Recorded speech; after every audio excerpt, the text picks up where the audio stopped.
One, good to be back. We're here, and this time we're gonna be playing something a little bit more low key, a little bit more relaxed. We're gonna be playing Powerwash Simulator 2. Now I'm gonna move over here. Yeah, just right over here. We're gonna be playing Powerwash Simulator 2. Now I had actually already completed the game, as you can clearly see here. This was before I started streaming, but but something special came out. And what is that special new thing? That's right. It's the Adventure Time DLC.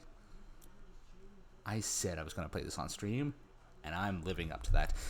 So this is what we're going to do. I, Princess Bubblegum, hereby dub thee the Royal Candy Cleaner. Sounds like a tough job, I know, but I genetically spliced you from the legs of a worker bee, the toughest donut I could find, so hard work is literally baked into your DNA. My friends Finn and Jake have volunteered, by royal decree, to devise a test to train you up. Do a good job and who knows, maybe you'll get the royal seal of approval. Yeah, my guess is that they already volunteered but decided to do this extra shit themselves, and we're inside the tree house. Aw, hey, BMO.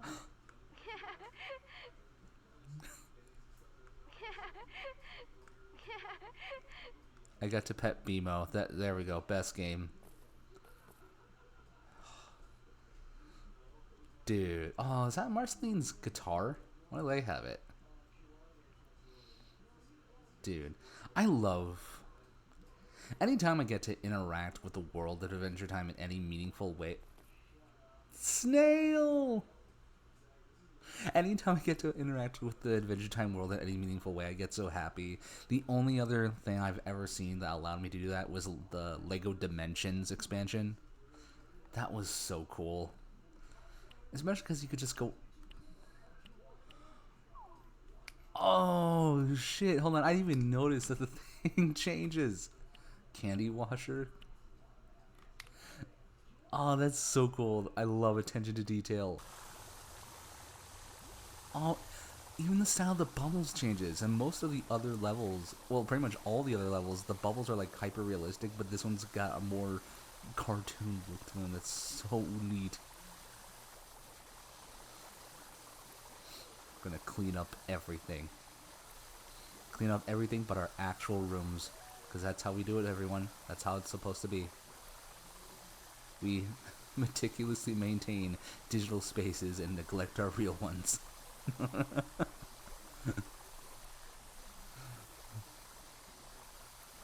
God, look at it. There we go. Ah, sweet.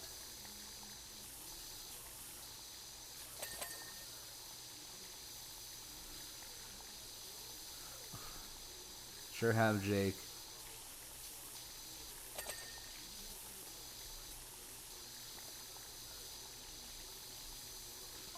There we go.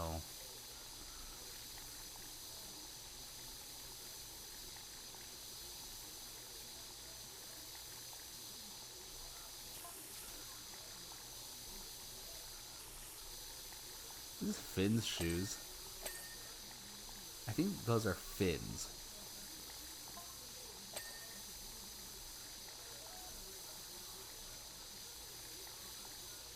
Don't worry about it, Marceline. No one's playing your base. Oh, trap door. Well, speaking of base, let's clean it up.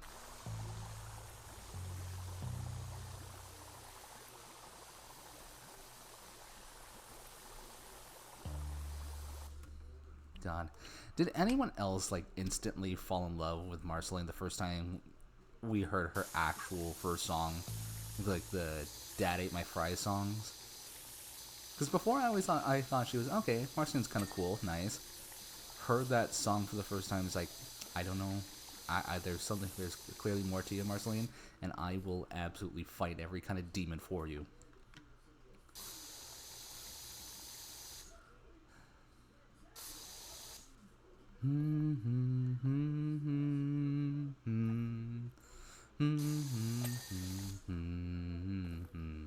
It's not like I'm even a person am I? What are we rolling, boys? 4? Just a 4, huh? There we go. 7. That's the lucky number. But also, the I'm Just Your Problem song. I think the first time they kind of insinuated that Marceline and Princess Bubblegum had like a deeper connection in the past. That also like raised a few. I was like, what the fuck? I don't know. I love Adventure Time. I've always loved it. I loved it since it premiered. Loved it up the way to finale. It's a great show. See, I didn't even realize this was a stool I could use. I just thought this was part of the environment. The attention to detail and like the making sure everything flows together is so good.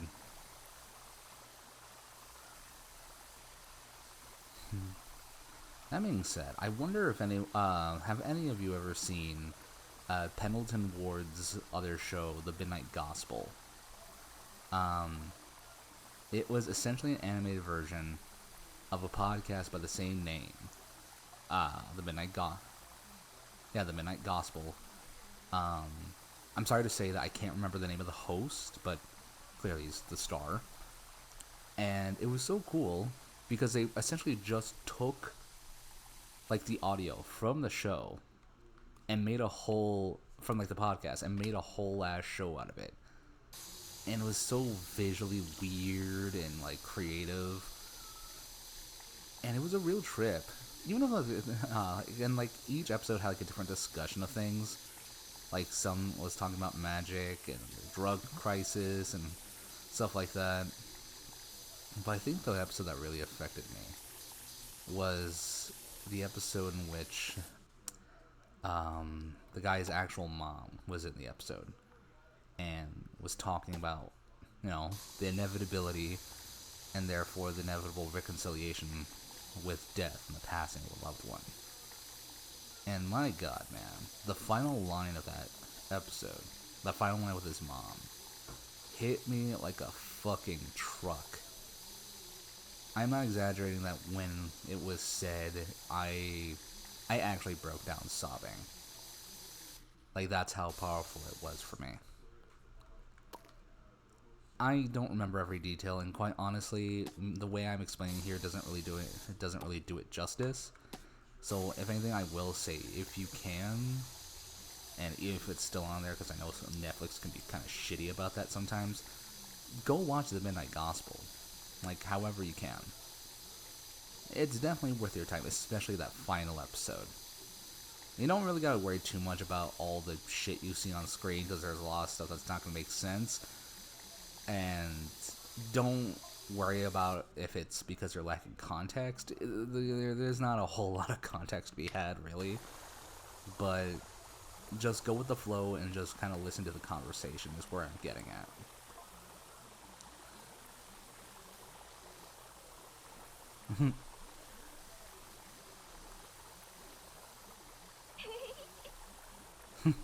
BMO. I love BMO's voice actors. It's like Charlene Yi. Like, she has like the most adorable, like, just naturally adorable sounding voice. Anytime she voices a character, they're always the best.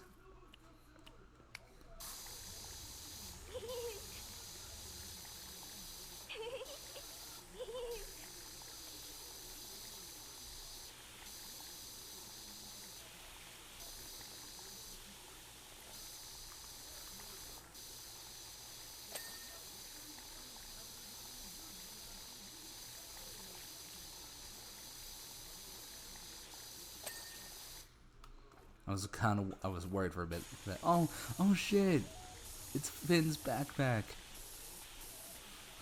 Hell yeah.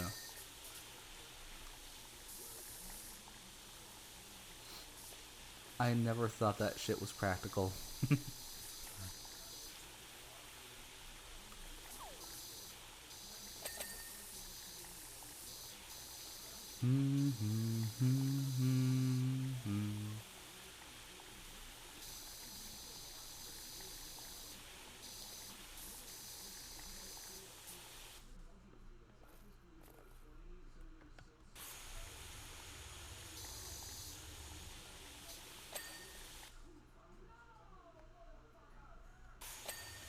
Is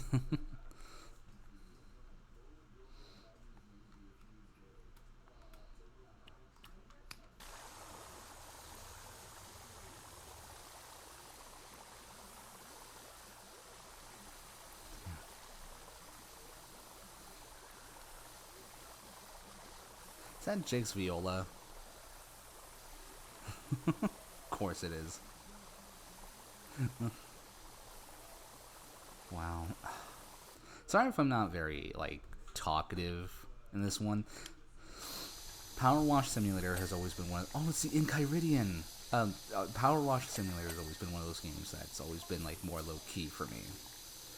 And I'm mostly playing it on here just because I genuinely like the game. You know? And hell, streaming every day is a good way to kind of build yourself up. At least so I hear. I'm averaging about not even a whole viewer per stream. Maybe I need to stream longer. I don't know. And again, I've tried to toe the line between playing a character and being genuine. Sometimes I don't know if it's too performative or if I'm being too real or whatever. I don't know. I think I just have to be myself and kind of trust that it's going to be a personality that people will like. Believe it or not, though, the fucked up jokes that I've said, like the whole cannibalism joke I mentioned the last stream when we were playing Dead Island 2, that's not really a character. I actually talk like that.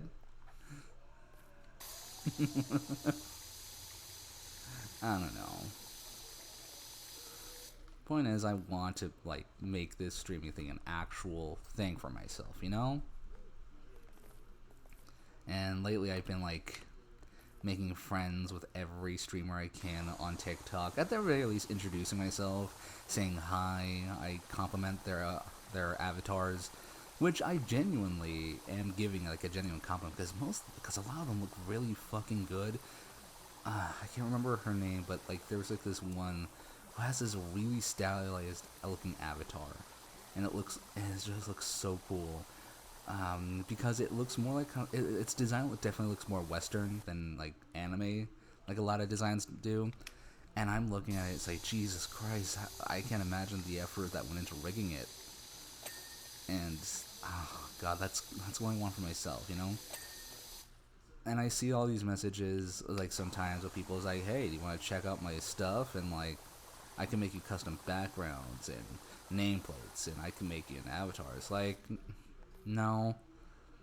One, I'm poor. I'm not going to be able to pay anything. I don't care how flexible your prices are. They're not going to be flexible enough to be free. Second of all, I don't want to do all that. Like, I don't want to, like, pay other people for something I could do myself. You know?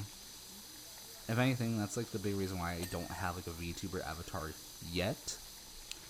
Just because learning how to rig, you know, it's kind of a pain in the ass, I'm not gonna lie.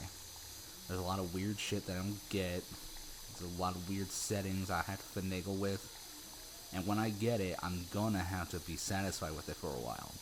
Or at the very least, if I get it and I get it done and set, I'm gonna have to memorize every setting. So that way, if I ever make new costumes, and I'm sure I will, I love making outfits myself, I can just put it on the rig and like make it easy for myself.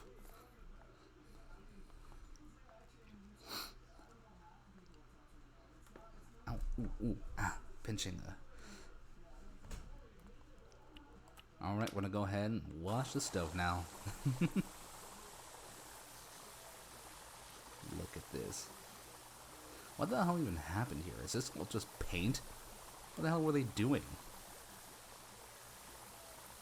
Oh man, I don't think about that little, the jiggler. Like this little black and white creature they found, like, in the first season. I gotta say, Adventure Time evolved, like, as a setting so strangely, but yet so naturally. Because when you first get into it, you start it off with this, like, kind of weird and offbeat, like, fantasy world. Like, there's people made of candy, there's ice wizards, there's these weird creatures going on. And it is so surreal. It's like you're not even sure how to take anything because everything felt so alien, but like weirdly so like peaceful, I guess. Like everything felt normal. Like nothing ever really registered as like too strange for some reason. And then you're hit with the bombshell. It's like, oh yeah, by the way, this is Earth. The magical land of Ooh is just straight up Earth after an apocalyptic event that wiped nearly everything out. And what we see is essentially the restart of civilization by all these weird creatures that came about from the fallout. And from there, it really did just change everything, you know?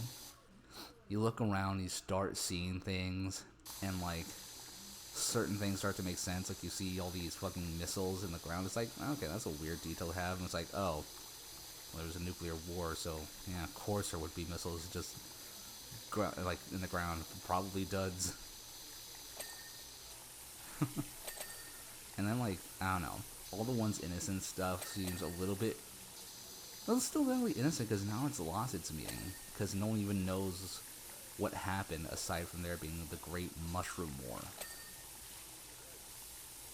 And because of that, everyone's just kind of vibing out in this world that they have. Like it stops being like this surreal. It's surreal, but it's not. It's not because it's our world. It's the world we live in. It's Earth, but it's surreal because it's very much a damaged Earth that restarted. I don't know. I'm rambling on about a kid's cartoon. I still love it, but yeah. I'm not even sure if this is interesting to anyone. But fuck it, who cares, right? Pretty sure that's what attitude I'm supposed to have. Fuck it, who cares? I mean, hell, how many other streamers have had that attitude have done worse things? Like, legitimately criminal things with that attitude. At least I'm using that as an excuse to talk about cartoons. Don't mind me, hiccups, sorry. God. I swear, some of the things these streamers do pisses me off. Like, I think there was like this one streamer recently who put out a video of like screaming in movie theaters. And it's like, why is this content? How is this content? And like in that video, he shows himself yelling about a gunman in a movie theater, and I can't even piece together. I don't even know where to begin on where he thought, on how he thought that would ever be a good idea.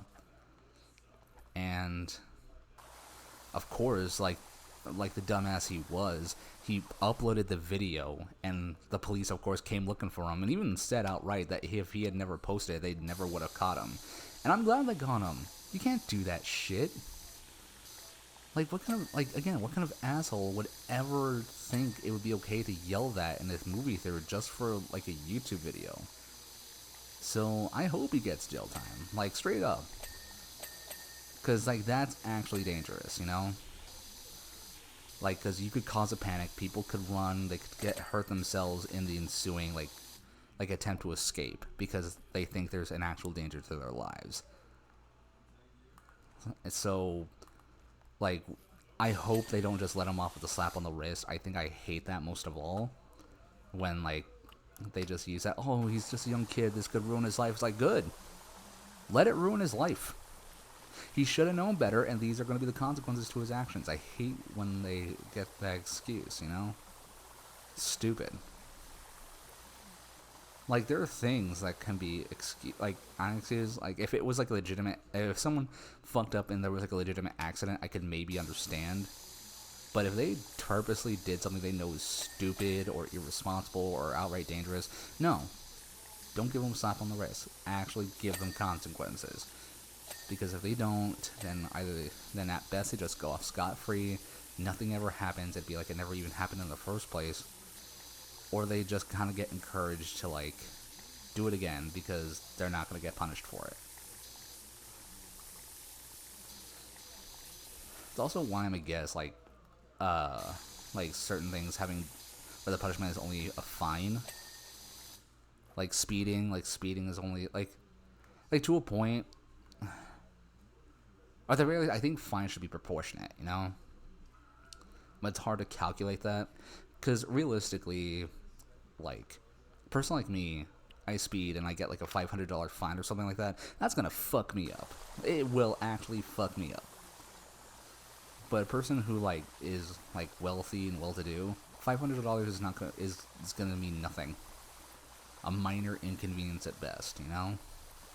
And it sucks that there's no real equal way to dole out punishment in that regard without it being too harsh.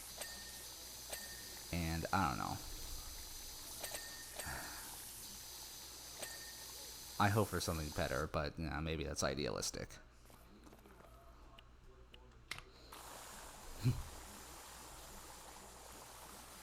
There we go.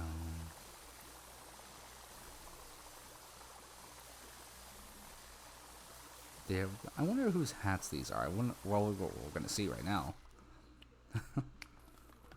Have any of you seen Fiona and Cake? I still need to see the second season. But I remember really liking the first season. And honestly, I just always liked Fiona and Cake as a concept. Remember they first announced it, it's like, oh, that's cool. And of course, the Ice Queen provided a lot of good art for me. A lot of good art came out of Fiona. Good. I also remember they got like Danny Glover, Childish Gambino, to be the voice of Marshall Lee, the gender swap Marceline. It's like hell yeah! I love that. I love that it had that kind of pull to get a celebrity like that, you know. And thankfully, he's been pretty cool ever since. Because sometimes he'll have like a celebrity guest who really does not age well, like with Nicki Minaj and Steven Universe. They had her on the show once, never again, aside from like a recording of her like voice line, and that was it. And well, not to get too, overtly political, probably for the best. I don't think she'd really be a good fit for the show nowadays. Now, speaking of brash and abrasive attitudes, I remember years ago, I was watching the React channel. You know, the React channel with the Fine Brothers, those guys. Yeah. And I remember they were doing a reaction to like Bad Baby. And, like the Cash Me Outside girl, if you remember that fucking dead meme. And most of the teens were like, yeah, okay, that's kind of a reaction. But like one teen was able to like kind of clock her, and like she was able to clock her, and like kind of call her out for her personality for what it really was, like 100% pinpoint accuracy. And there was this other teen who was like head over heels for Bad Baby. And it's like, oh yeah, she's so fierce and she's so real. It's like, just shut the fuck up. No, she's not. And like, at one point, the girl who was calling her out, it's like, oh yeah, she gets criticized and she just goes to making threats. And then they had a Bad Baby teen reacts to Bad Baby. Because, Jesus Christ, why wouldn't they? And yeah, Bad Baby does exactly what she does. And she, like, started calling her out, started making threats. It's like, yeah, well, I'll go outside, see what's what. And I just remember being feeling really tired because there was a follow-up video to that. And the fucking girl who called her out, it's like, see, fucking called it. I told her this is what she would do, and she did it. How am I wrong? And meanwhile, the guy who's head over heels is like, she cooked her. She's so fierce. Like, you need better. It's like, kid, you need better role models. Like, having her as a role model is just a good way to get your ass beat, honestly. And it's like, dude, come on. I don't know. It was very disheartening to see that. That, like, the girl who ended up being right about Bad Baby and everything was the one who, like, didn't have the support there. It's like, I don't know. I think in general, I think the moral of that story is that we have to stop Dr. Phil from making people famous. And I think the bum fights guy may have been right. And for anyone who's confused about that, there was an underground DVD called Bum Fights, in which the director essentially was exploiting homeless people by offering them money if they got into fights with each other, filmed it, and distributed it. At some point, he was called on to Dr. Phil to do an interview, and when he came on to Dr. Phil, he was wearing a suit and tie, just like Dr. Phil, or a mustache just like Dr. Phil, and even went as far as shaving his hair so he'd have the same male pattern baldness as Dr. Phil. And when Dr. Phil called him, I was like, what are you doing? Like, what? Okay, what's with this getup? Why are you wearing this? Like, because Dr. Phil, I'm doing the same thing you're doing. I'm exploiting vulnerable people for my own profit. We're really not that different. And this is like where... And it was, like, very weird, because, like, they're very much, like, the wrong guy to give that message, but he's right. Dr. Phil absolutely exploits, like, vulnerable people for profit for his show. I think there was even one time where he straight up got a guy re-addicted to drugs just because the drama was better for TV. Yeah, like, Dr. Phil, Dr. Oz... all those daytime TV hosts are freaking scumbags. The only one I even have like a mild shred of respect for was maybe Jerry Springer, and that's only because he was upfront about it. Like, he knew exactly what he was about. It's like, listen, I make trash TV. I'm here showing the worst of the worst. I acknowledge exactly what I'm doing. And it's like, you know what? Thank you for at least being honest about it. Thank you for not trying to, like, trick us or, like, tell us that you're trying to help people, because you know you're not. Like, thank you. Like, the honesty is usually refreshing. And that's the thing, man. You can get so much, you can retain so much goodwill if you're at least honest. Like, at some point, like, a lot of celebrities kind of ask if nepotism ever helped them with anything. And a lot of them will try to bullshit their way out. It's like, no, this is all me. All right, I didn't need nepotism for anything. And sometimes you can believe it. Sometimes, like, well, come on, come on, like you're good, but not that good. You're really gonna tell me nepotism didn't get you anywhere? But then there was Jack Quaid, who most famously plays, I would argue, Huey in The Boys. And at one point, they actually asked him straight up, hey, do you think nepotism helped you in this career? It's like, and he just flat out said, oh, yeah, 100%. Like, don't get me wrong, I'm not going to knock my own acting ability. I'd say I'm a pretty good actor, but I'm not going to sit here and lie to you and tell you that I didn't have opportunities because my dad is Randy Quaid. And everyone heard that and it's like, you know what? Thank you. That's honest. You're being actually real about that, and we appreciate the honesty. Hope your career goes well. Stay clean, stay cool. Please don't fuck this up for yourself.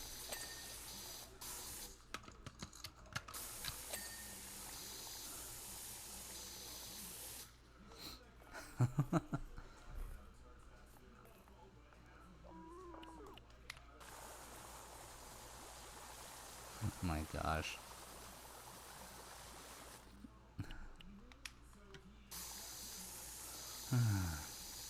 This is just a nice. I keep forgetting that they just have a straight up portrait of a naked lady on their wall. But it's always concealed, so it's okay for kids' TV.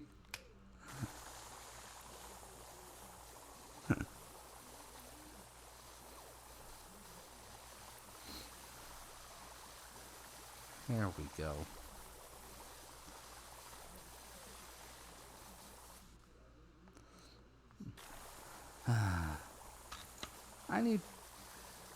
I hope one day I can get to a consistent streaming schedule, because I think that's also what's like kind of biting me in the butt about growth. Like, it's not enough to stream every day. It's not enough to like stream for a certain amount of time. I have to like learn how to like set up a schedule. It's got hard because 4 out of the 7 days a week I work evenings when most everyone is at work or asleep. Or, well, no, sorry, never mind. I work evenings where most everyone will probably be able to watch it and are most likely unable to because of that. And, what is it? I'm like forced to stream like in the mornings here, where most people are asleep or at work and can't watch it. So, I don't know, I need to figure out a proper streaming schedule for myself. Get that set up, get that posted, make sure everyone knows. And yeah. Just get that sorted out. There's a lot of organization I didn't really take into account when I wanted to start streaming. But it's something I do have to kind of keep in mind, I guess. I may call it the birdcage stream, but this is still at heart the amateur hour.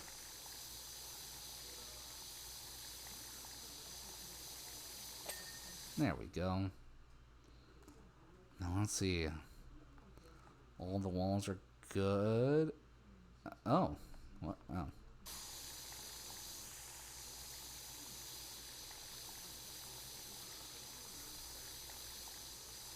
There we go.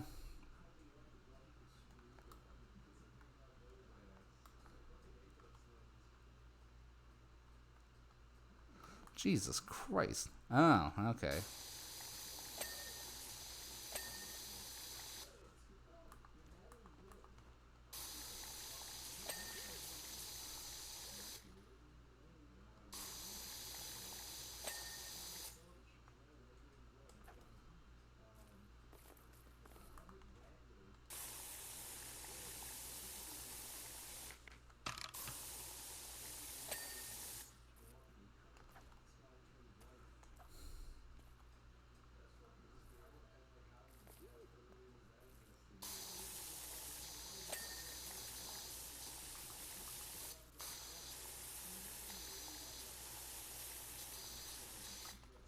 Well, how the hell am I supposed to get that?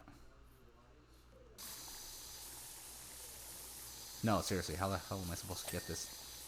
Apparently like that. Answered my own question.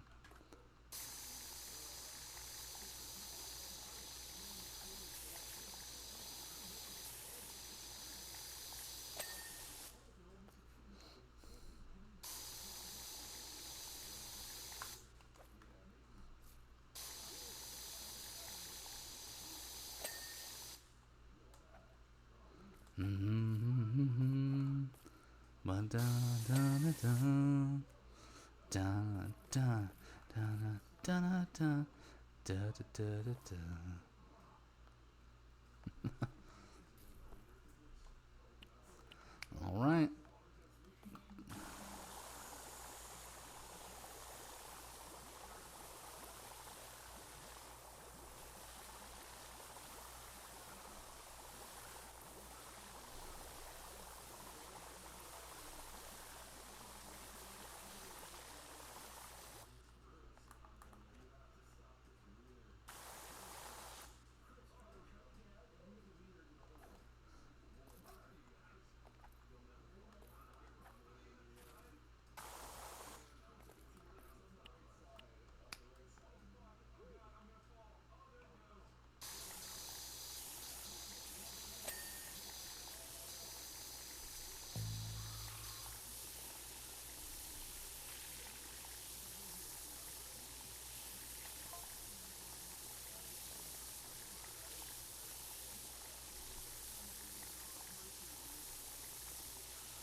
There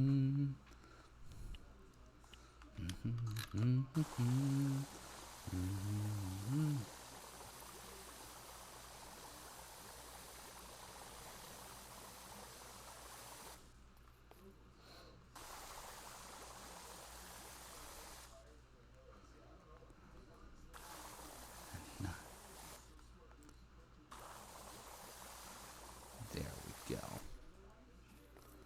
I think, with the exception of a few levels, I think Powerwash Simulator was like one of the few games I ever 100%ed. Although I guess saying out loud that means I haven't.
There we go. Homies helps homies. Now we get a nice little time lapse.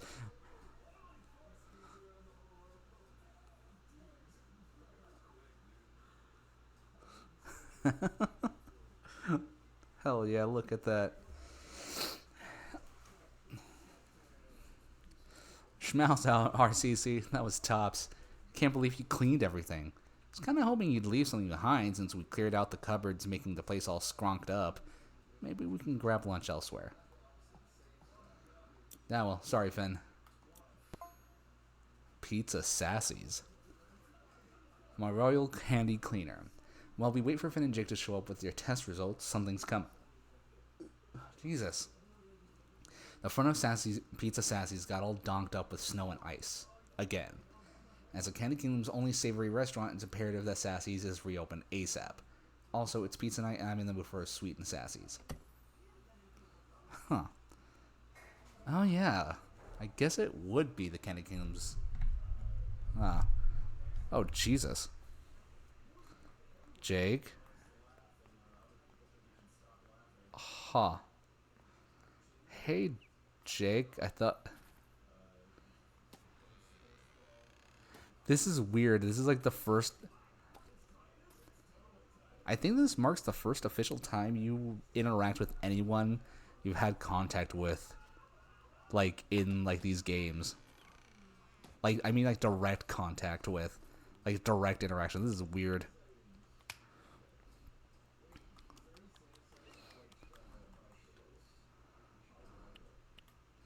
Would soap even work here? I guess it will.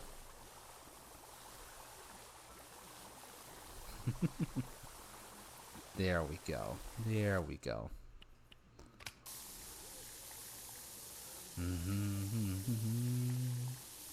Oof, but what you don't get really gets stuck behind.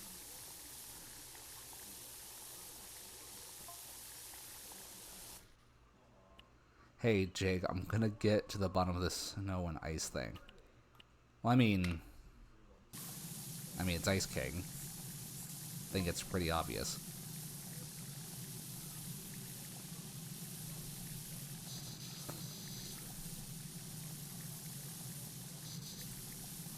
I was gonna wonder, like, I wonder about that, because at a certain point, of course, we realize that Ice King is really Simon Petrikov, and that his behavior is due to a curse that was placed on the crown, and it affects everyone who wears it. And for a while, Ice King was persona non grata for pretty much every other kingdom in U, for good reason, considering he's abducted, like, the princesses multiple times. I gotta wonder, like, because Marceline knew the truth about him, Finn and Jake knew the truth about him, but, like, how much of, like, the other denizens of U knew, you know? Like, did they have to, like, treat him different after that? Because, like, after a certain point, like, they kind of have to... Because if they learn, they kind of have to realize, okay, this guy is, like, not just, like, normal crazy, but he's, like, actually, like, mentally unwell, and, like, I don't know, I feel like behaviors should have probably shifted a little towards him after that.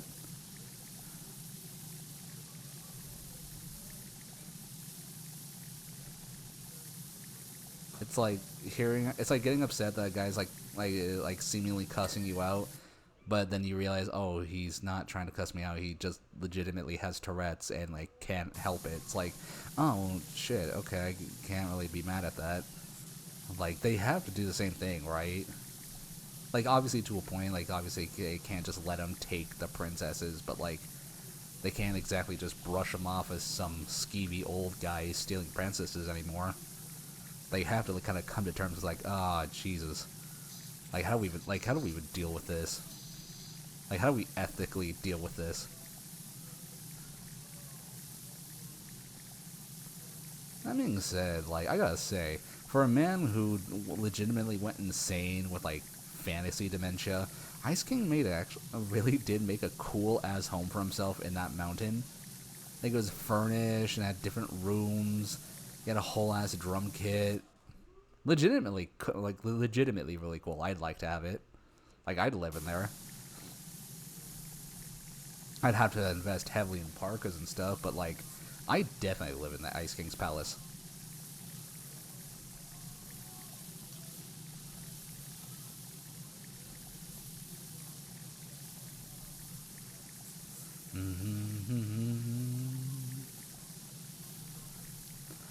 Ooh, hold on. Gotta check something.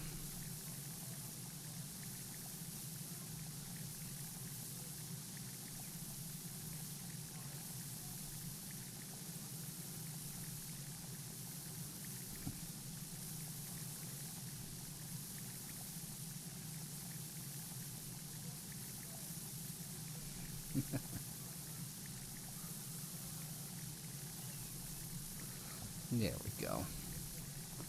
Whatever happens, happens.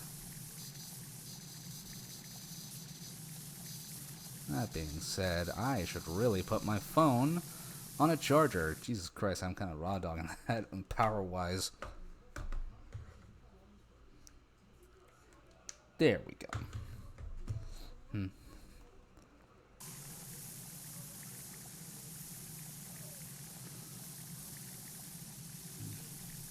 There we go.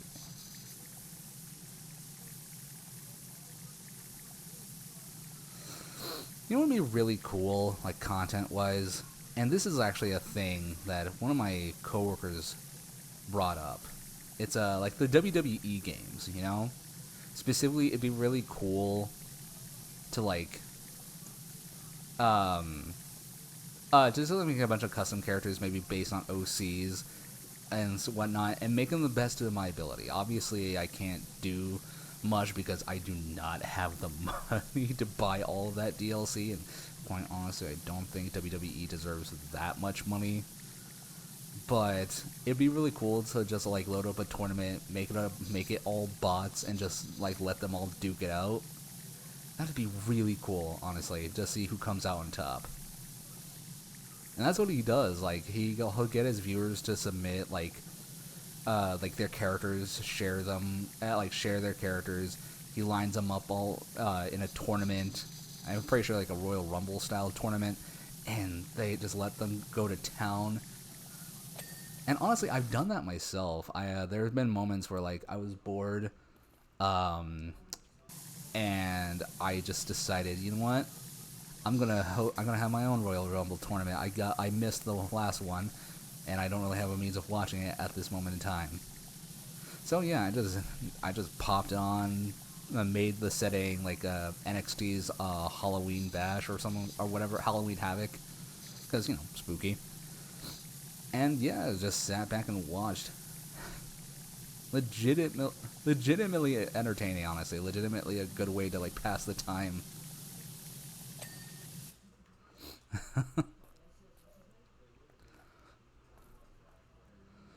Jesus Christ. Okay. Some of this was here before Ice King, right? Like all the soot and stuff. Because Ice doesn't do that, right?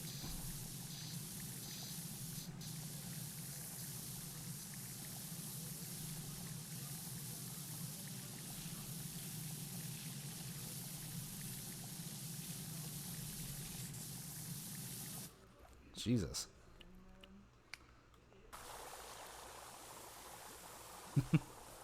Man. Anyone else remember like the old days of Newgrounds? Where you just spend hours playing Flash games? It was such a weirdly... It was weirdly chaotic and like weirdly peaceful. So... because like you'd see all these wacky like games that no one today would probably make, and you just don't even think about it. You just have a good time with it. Friggin', I actually got a chance to kind of give someone a little bit of whiplash about that, and it was Chris Neosy. Now this was before all the shit came out about him, so he was still kind of riding high in popularity and public acceptance and whatnot. But yeah, I met him, and my friend, she was geeking out because like, oh, like I loved you in Mob Psycho 100. I love your Reagan Arataka. It's like, oh, thank you, thank you. And I go up to him, I was like, hey, so I'm a fan, but I wasn't a fan of yours through anime. It's like, oh, yeah, no, I was a fan of yours through Newgrounds. Like, oh no, specifically Super freaking Parody Rangers, and like the face he made as he put his face in his hands. Like, Jesus Christ! First of all, you're the first person to ever speak to me about that series, and second of all, I want to apologize for any brain damage I may have caused. It was a really cool moment. Like during that time, according to him, it was like the one thing. It was like one of the few things from Newgrounds that he was actually still proud of. I don't know. It was a fun little experience. Like a fun, because I don't know about you guys, but like that was my childhood. I legitimately like just wait to see when a new episode would be released. I followed the quote unquote movie updates on like the personal blog that he posted. And I remember one of my friends, I was a lot more patient than he was, and he was so insistent. I was like, dude, it's been so long, he's never going to put it. I was like, yes, he will. The website's still up. There's still updates. Like, you're delusional.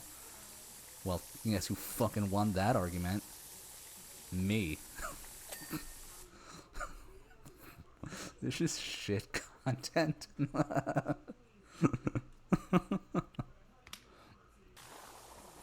Oh, God. Conventions are such a trip, man. Because you can, like, you'll just be walking around and you'll see people who were, like, so influential into your childhood just show up, and, like, you'll, like, be so dumbfounded. Ugh.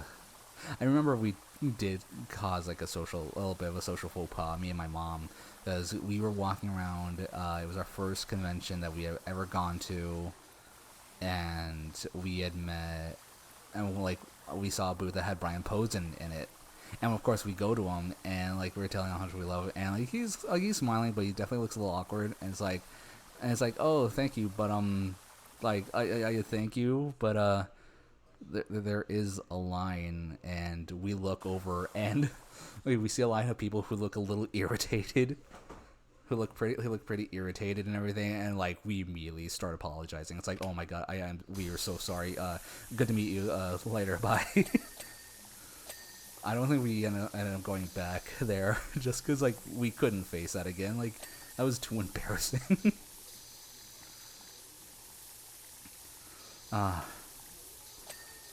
And let's see, who else have we met? Peter Mayhew, original Chewbacca. He was super nice. Super tall guy, honestly. And I don't know, it was a good trip. And he like actually he had a cane styled like a lightsaber, which was really cool. It's like, dude, fuck yeah, like fuck yeah, dude. I want a styled cane when I get older. You kidding? That's awesome. And let's see. David Yost, original Blue Ranger, he was super nice. Let's see, Jason David Frank, Jason Mewes.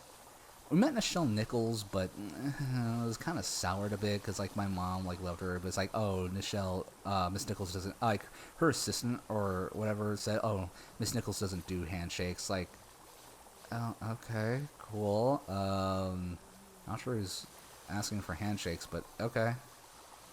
I don't know. It was a weird little moment that kind of put a weird taste in our mouths. But fuck Lou Ferrigno, honestly. Lou Ferrigno, we had a legitimately bad experience with. Again, same convention actually that we met Brian Posen, but we saw Lou Ferrigno. He had a booth, and he already kind of looked irritated.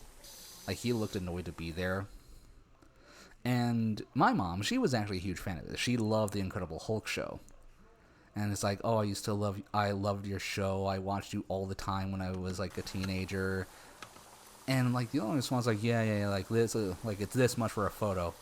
It's like, what? Yeah, like just it's this much for a photo, and don't try to take a photo because I'll know. And he was such a dick.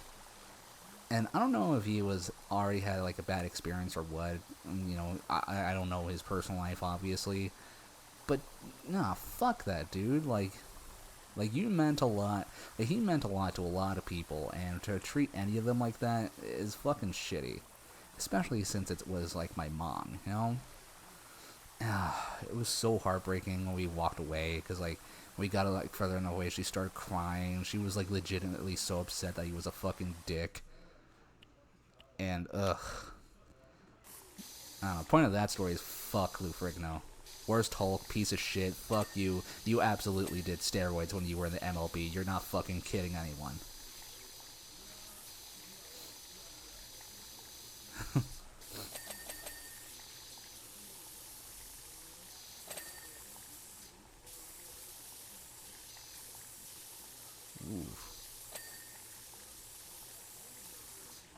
I have to wonder. I know it's like post-apocalyptic and everything, and I know like the fucking ecology of the world is going to be a little bit different, but do they ever have to worry about like pests and vermin eating away at the Candy Kingdom? Because I can kind of imagine that they have to attract something. Like, they have to be like some kind of insect or whatnot that comes in and just starts munching on the Candy Kingdom. And this is all food. This is all like food matter. So it has to decompose and rot at some point, right?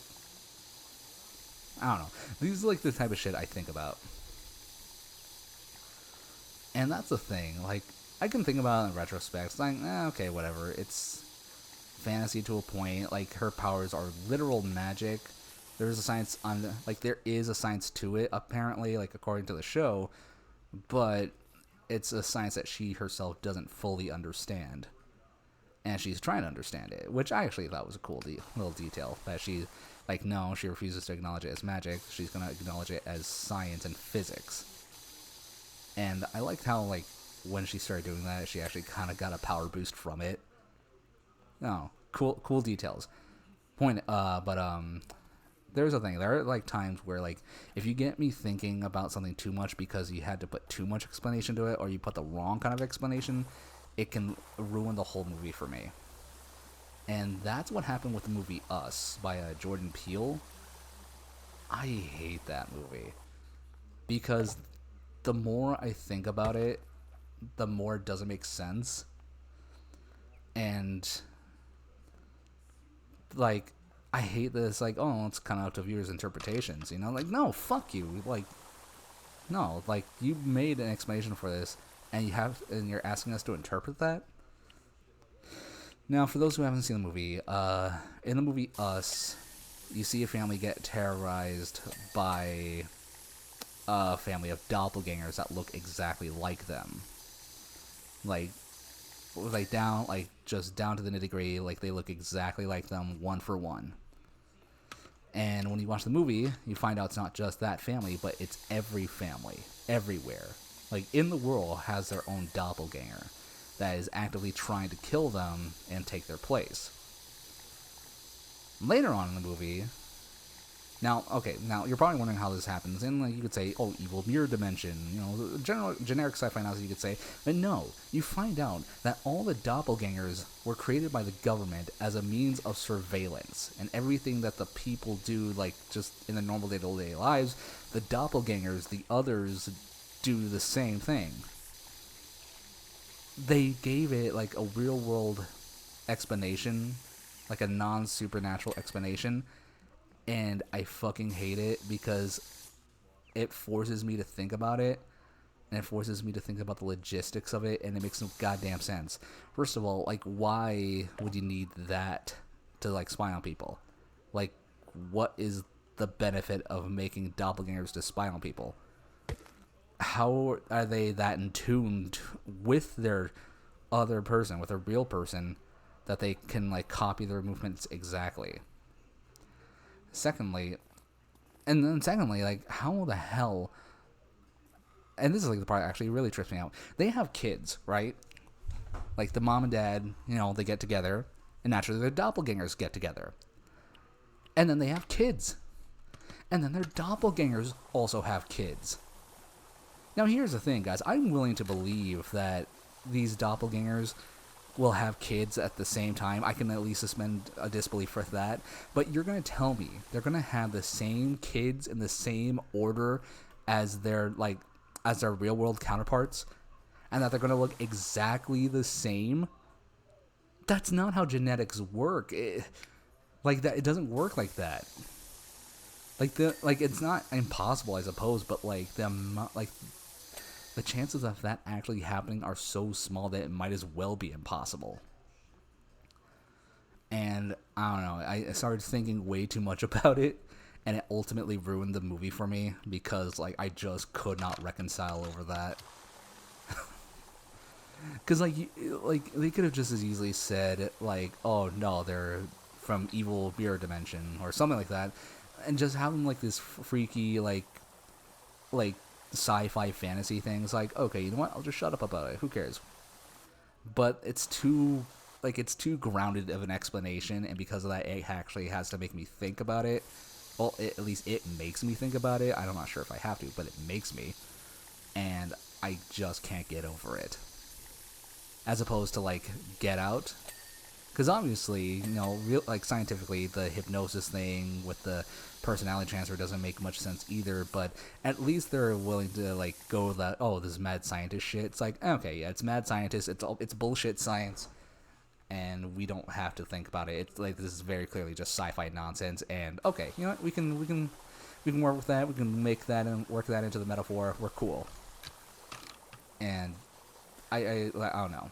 You make too grounded of an explanation in a fantasy setting or with a fantasy element, and you have to start thinking about the ins and outs of it. And if you aren't prepared to delve deep inside, maybe change the explanation.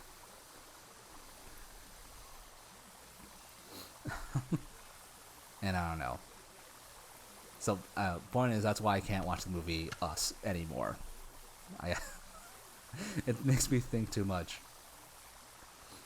And not even like philosophically think about the morals of the movie or the message. No, it just makes me think about the actual science, because they said it was a scientific thing that was created by the government. And here's the thing: they can involve the government, and that's fine. But if they did, like, I don't know, Hellboy, it's like, oh yeah, the government regularly works with demons and everything. Like, that's still kind of chopping it up to like sci-fi fantasy stuff, and just, oh yeah, Sci-fi fantasy real, and our government works with it because populace. It's like populace is dumb and panicky, like Men in Black. But I don't know. I just think Get Out. No, I'm sorry, not Get Out. Us did it the wrong way. Like there was not enough. There was simultaneously too much and not enough explained about them. We didn't need to know they were a government agent, government thing, and if they were a government thing, what was the plan here? How did they work? Like, how were they incorporated? Like, when were they made? How far does this go back? Like, are they always going to be tethered? I think that's what they were called, the tethered. Are they always going to be tethered to the other person? Like, there's so many questions that happens, like, that it brings up that it just does not answer, and I think it owes us an explanation there. Because yeah, actually, no, that is to bring up, no, like, how long did that go on? When was this started? Who started it? Wonder which administration? What for? I get surveillance, but, like, who are they surveilling? Just everyone? Just blanket surveillance state? I get that, but, like, shit, man. I think spies and cameras everywhere, it would do a better job than, like, full-on clones that mimic your every move at every waking hour, because then we just have to monitor all of them. And if what the movie implies is true, and that everyone has a tethered, you would have to monitor literally everyone anyway. It's a redundancy if it's for surveillance. It doesn't make sense. And they copy everything, right? So how far does that go? I know they have, like, various mimicking motions when they get, like, haircuts or go on roller coasters and stuff like that, but, like, what about more drastic shit? Like, full-on surgery. Like, do they know how they, or they just play pretend surgery in their way? Like, what happens with that? What happens when, like, a person loses their limb, like, due to an accident, or, like, if they're a soldier and they lose it in a war? Do they... does their tethered also lose that limb somehow? And what's more, like, do they... Like... Because, again, you see them all over the world. They're everywhere. So the question is, does that tethered also go to a different location? Are they also attacked by the tethered of the person that shot that soldier? Like, do they understand language? Do they have their own language? Do the different tethered from different countries have their own languages that correspond with their country? It's a lot, right? Like, there's a lot going on there that they kind of just yada yada over, or just kind of wave away. It's like, as if it's unimportant, but it's like, no, those are details we kind of need to know about. You planted this idea in our heads. We're gonna hold you to it. And I don't know,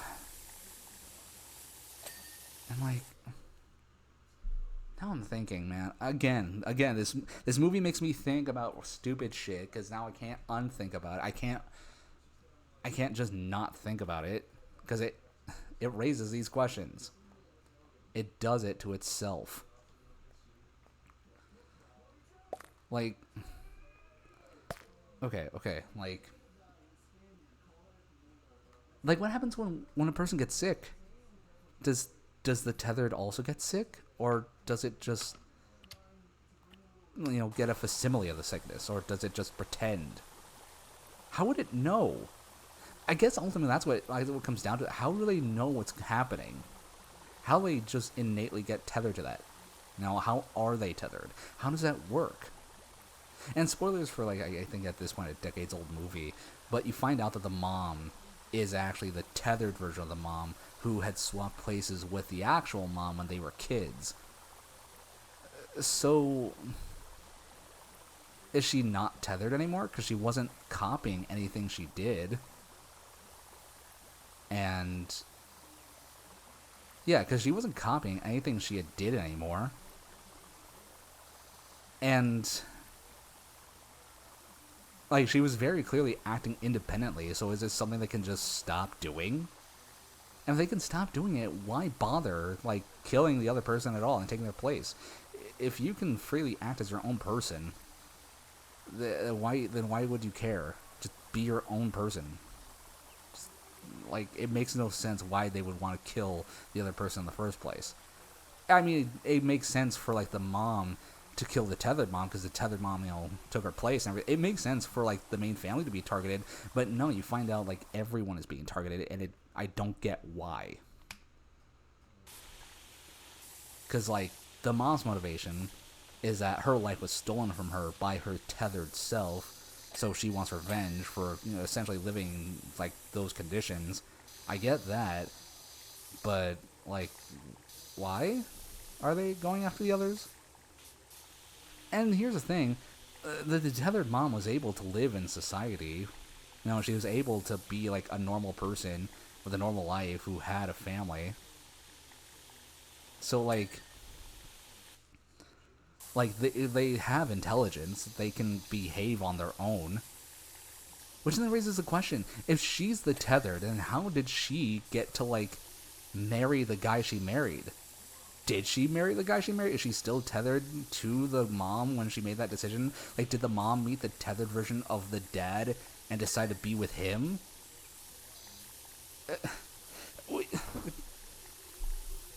And wait, if the mom got with the tethered version of the dad, so did the tethered mom actively make the decision to be with him, or was that a decision of the mom again?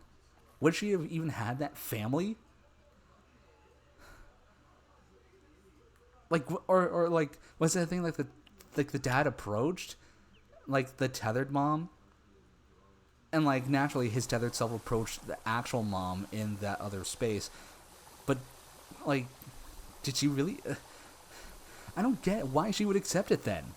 Because logically, they were still tethered in some way. They should never have gotten together because she would have not have wanted to be. I don't think she'd want anything to do with these people. Well, with these things. So I don't get it. I don't get it. This movie raises too many fucking questions, and it is actively, honestly, his worst film. It's Jordan Peele's worst film. I hate Us. I hate that movie so goddamn much. You can't raise questions like that, and then you can't world build the word you did and not answer those kinds of questions. All right, I hate it so much. I really, really, really, really hate that movie. I'd rather just. Anytime there's like a Jordan Peele watch night, it's like, well, I'm not watching Us. I'll watch everything else he's made. I'll watch Get Out, classic. I'll watch his production of Candyman, fucking awesome. Love that movie. I'll watch Nope. That one was freaky and kind of cool. I liked that the alien in that one was actually more of a wild animal rather than a sentient being. I think that was a nice little twist. Actually, you know what? This is going from a Us hate post to like a Nope love post, because that's something I hadn't really been seen done before. Because we have aliens who are mindless killing machines, like Alien and Aliens. We have aliens who were like essentially sentient beings who were like very aware of what they were doing, like E.T. and Predator and all that. But I think Nope was the first time I've ever seen an alien flick where the alien was legitimately more or less just a wild animal in like an environment it didn't belong in. And I thought that was a really cool detail. That like, hey, we need to treat this like less like a sentient being we can communicate with, and more like a wild animal we need to corral and get out of here. Like, that was such a cool like way of going about things. And it simultaneously made it more dangerous because like now there really is like it made it dangerous in a way that Aliens is dangerous, but like grounded in such a way like in that this is something that we know we can contend with, kind of like Predators. Like, okay, we have to outsmart it, we have to outthink it, we have to like treat this like any kind of wild animal, and it was really, really cool. I will say, I will admit to being freaked out by that one scene where, like, what was it? Either a bunch of kids or whatnot, or teenagers hiding out in their barn with, like, the fucking alien masks. Like, that gotta jump out on me. It's like, you fucking little bastards. Like, you're really gonna pull this shit? God damn. If this movie took place in Texas, I'm pretty sure something bad would happen. And quite honestly, considering they're there hiding out illegally in their property with the intent to terrorize, I don't even think there'd be like any legal blowback either. I think whoever does the, you know, the thing to them would be totally justified. Because for real, if I owned a barn and there was some weird shit coming out and something pops out of me, like out of the shadows, and like goes to like scare me and startle me, I don't think I could be blamed if I like fired it off around. Cause like I legitimately got scared. I was in an area where I was legitimately afraid. I had no idea what was going on. So who could blame me? Who could blame me for doing that? I think the other freaky part of the movie was like the flashbacks to like that one like sitcom where the chimpanzee goes berserk and just like starts attacking people. That was legitimately haunting. Like, especially with what he did to like the girl. It's like, Jesus Christ, dude. Like you went through all that and you still have like the will to like go out in public, like even like with what they did to your face. Like, stronger person than me, 100%. Because honestly, if something happened to like my face like that, to where like I legitimately had no more face, I think I'd go for a full supervillain. Like, me personally, because like I think I'd be too bitter. Like, I'd be too upset, too bitter about that kind of like physical loss, that I honestly would just go like full Batman villain.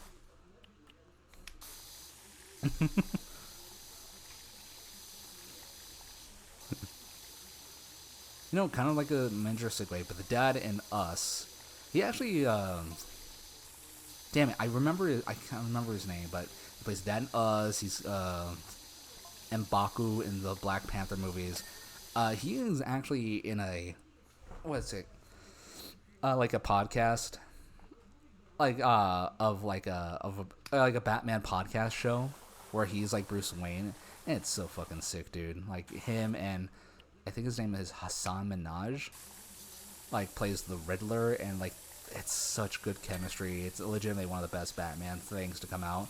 I highly recommend it. I think it's called Batman Untold or something like that. It's really cool. It really dealt with like some psychological stuff with Batman going against a villain who's really freaking cerebral and is kind of messing with his head. Like, and like the first time he's really done that, because like obviously he's gone against Riddler, who's obviously put him through mental challenges and everything, but this is like someone who's actively like fucking with his head, and that was just really cool to see. So I guess like that, I guess what I'm gonna say is like this podcast show needs like more love and way more support and advertising that it's been getting, because I haven't seen shit about it. Honestly, you find a well-produced like audio show, that's what I was looking for. A well-produced audio show, and it will be fucking awesome. One that me and pretty much everyone in my friend group always recommends is called Midnight Burger. Pretty much the whole premise is you have a group of people, Gloria, Leif, Casper, and Dr. Shit, I can't remember. She's a doctor, again, like theoretical physics. Dr. Ava? Dr. Ava Mattis. That's what it is. Dr. Ava Mattis. And they travel like throughout the cosmos, throughout time and space, kind of like the TARDIS. But instead of a police box, it's a diner, like a 1950s diner, that can just go randomly wherever they want throughout time and space. Well, sometimes it's random, sometimes it's very controlled, but it goes wherever. Whenever, wherever. And they travel along with arguably my two favorite Christians in any kind of media, Effie and Zebulon Mucklewain. And they're essentially two, like, Arkansanian pastors. Like, one is like a pastor, one is the pastor's wife, Effie and Zebulon. And they're legitimately just so wholesome. Because they only exist as entities within, like, this old-timey radio within the diner. That's, like, the full extent of... Well, that's, for a long while, the full extent of their existence. And it's really cool because whenever they go to a new place, especially one that has a diner, they'll, like, just disguise themselves as a local radio show from that time period. Like, there's a time where they were, like, in a Gold Rush era, Gold Rush era saloon, and I want to say, like, Arizona or something like that. And Effie took it upon herself to disguise herself and their existence as a radio show hosted by what a character she called Calamity Jane, and like, who was like a pro-unionist rabble rouser who was trying to rile up all the workers, like all like the miners and stuff like that. It's like, hell yeah, you work for every single dollar you get and not a thing more. If your boss tries to tell you otherwise, you tell that son of a bitch to shove it. And like, you just hear all the workers go, hell yeah. I don't know, it's that radio show is so cool because it's got like some really cool like outlooks on philosophy and time travel. Specifically, the outlook that time travel as a whole is complete bullshit. For reference, well, small reference, because I do want you to actually go out and listen to it, but basically a character meets a version of himself from the future. And this version tells him, like, dude, you wasted your life, stop what the fuck you're doing, and go back home. Get rich. And then they meet an even older version of themselves, who then tells them, it's like, no, don't let's fucking listen to him. He's a bitter piece of shit. He doesn't know what he's talking about, right? Just do whatever. Do what you want. Who cares? And they find something's up because these two older versions of the same character don't recognize another character that they've spent a considerable time with. And that's when everyone kind of figures out that time travel does in fact work on multiverse theory. And that going back in time is really just going to an alternate universe. It's very similar to yours, but still not like your actual universe in which you came from. It's a whole different one. So any alterations you try to do won't actually matter because, well, like the past is said, what's done is done. There's no actual changing it. Which, honestly, I'm always been kind of down with that. It's like, okay, I think just because like it solves all the paradoxes, like really. Just because like it follows this one philosophy of like the past is the past, but the future is ever changing. You can't undo what's been done, basically. You can only go forward, and that going back to the past and trying to like alter stuff is inherently stupid and also pointless because you can't change anything anyway. You already did the thing. You can't undo the thing. You can only just live with the consequences and hope things are different.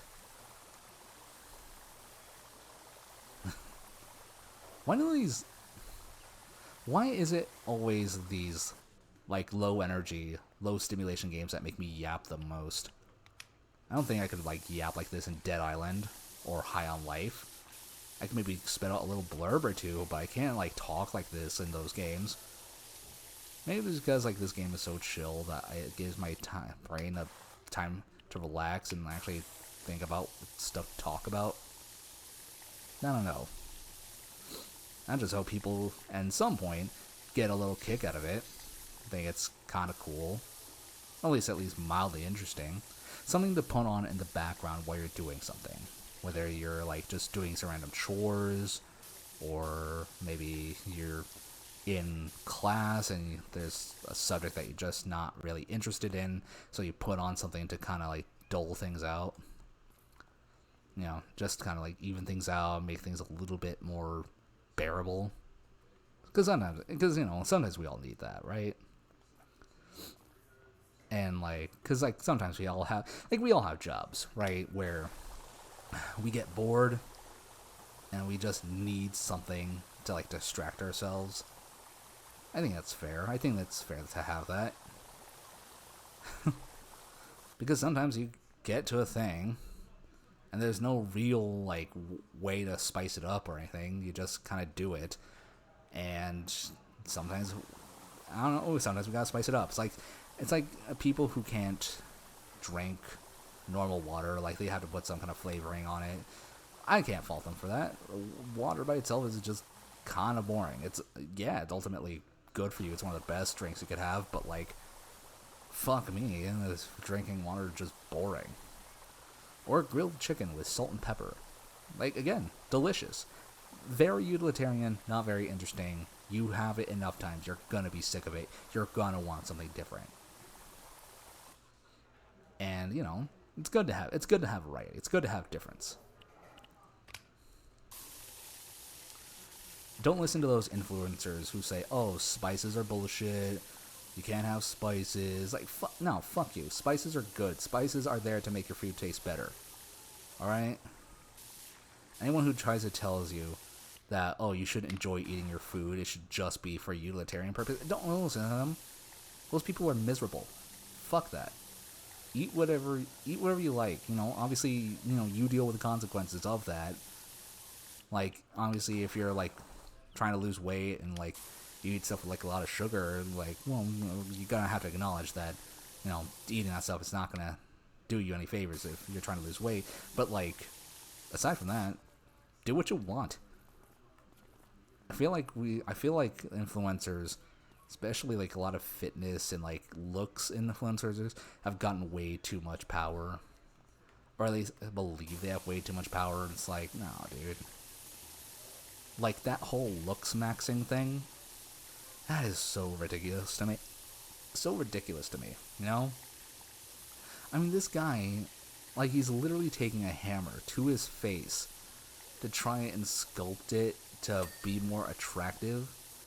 Okay, first of all, how insecure in your looks do you have to be where the supposed solution is to literally take a hammer and smash your face with it?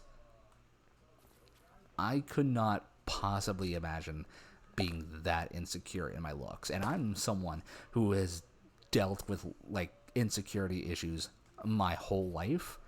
I mean, it's partially why I became a, like, PNG/VTuber. Because, I think I look okay. Not camera ready, but okay. But even I'm not rushing to go get a hammer and go to town on my face with it. That's insane. That is legitimate crazy people talk. And the fact that people buy into this, especially considering the fact that the guy who's saying this is like only 20 years old, is honestly astounding to me. It's like, people, please, have more faith in your looks than that. I promise you, like, however you look, it cannot be so bad that a viable option is to take a hammer to the face. That's not even like, that doesn't even sound like real advice. It sounds like a Cyanide and Happiness comic. Like, at some point, I have to wonder if this is even, like, all for real, or if it's just for, like, to see how gullible people can be. Like, hey, let's see if I can, like, get a bunch of really insecure people to believe in this ridiculously stupid bullshit so I can scam them out of their money. Because, honestly, ultimately, that's what a lot of the alt-right stuff, like all this manosphere alpha male bullshit is. It's all a grift. It's all a fucking scam. I mean, we've all seen, like, I'm pretty sure a lot of us have seen that documentary, Into the Manosphere. It's all bullshit. None of it is actually real. None of them actually believe in what they say. And I think it's just sad that there are a lot of people who are probably are looking for some kind of guidance because they do feel lost in life are taking this information to heart. And it's like, guys, you're just gonna fuck up your life even more. Like, if you take the advice that these guys are giving you, like, the people that you want to impress, the people you want to like you, are not gonna do that. All right, I don't care, like, how good these guys look, and I'll admit a lot of them are good-looking dudes. I don't care how good they look; it's bad advice. All right, they can get away with saying this because one, they're already again naturally good-looking, and two, they had a shit ton of money going in. Like, that's all it is. Like, it's like confirmation bias. It's like, oh, these guys, if these good-looking guys say something and it'll be true. I'm not even sure it's confirmation bias, but you get what I mean. Like, it's all bullshit that they're hoping people buy into. But at the end of the day, that's all it is just bullshit. And then, like, and they can't take any kind of like loss either. They have to excuse it away with the usual, oh, whatever. I'm not even mad about it. Like, I think HS Tiki Talkie is like, whatever. I'm not even mad about it. I want them to go about it. It's like, okay, if you're not mad about it, then don't talk about it. Like, it feels like, I don't know. Feels like you were a little upset by that documentary's depiction of you, bud. Sounds like didn't do you any favors social-wise. In fact, it sounds like it may have actually fucked you up a bit. And that's the thing it did, you know? Because I hopefully believe that, I want to believe that a lot of people saw that and it's like, oh, this is all horse shit. Well, let's not listen to these guys anymore. It's such, I don't know. Alt-right manosphere stuff is all fucking scam, and people need to stop listening to it. Like, they're all, like, it's all bullshit. Like, it's all bullshit, and it's all, like, it was all put out there by the Epstein.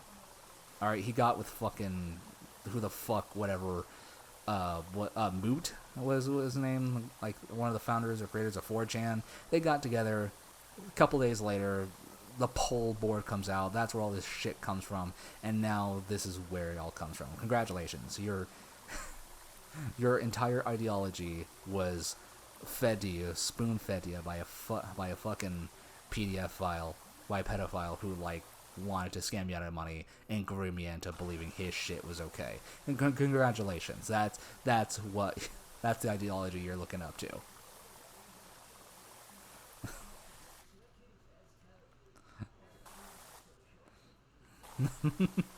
I went off on a fucking tangent there. Well, that's how much I fucking hate all this alpha male shit. Hey, I mean, hell, even like the pop. I hate the lack of media literacy because, like, oh, it's like, oh no, there's no gay characters in One Piece. Bon Clay. And like, yeah, I mean, like, there are no queer characters in One Piece. Bon Clay, Ivankov. You know, two of the most important characters so far. Like, who like Luffy has interacted with. Fucking, like, I dare you to say an unkind word about Bon Clay, like in the One Piece fandom. I dare you. Because Bon Clay is the fucking goat, man. He, like Bon Clay, like, willingly put themselves in line of danger and rescued our boy, our captain. All right, I'm not gonna hear an unkind word about Bon Clay.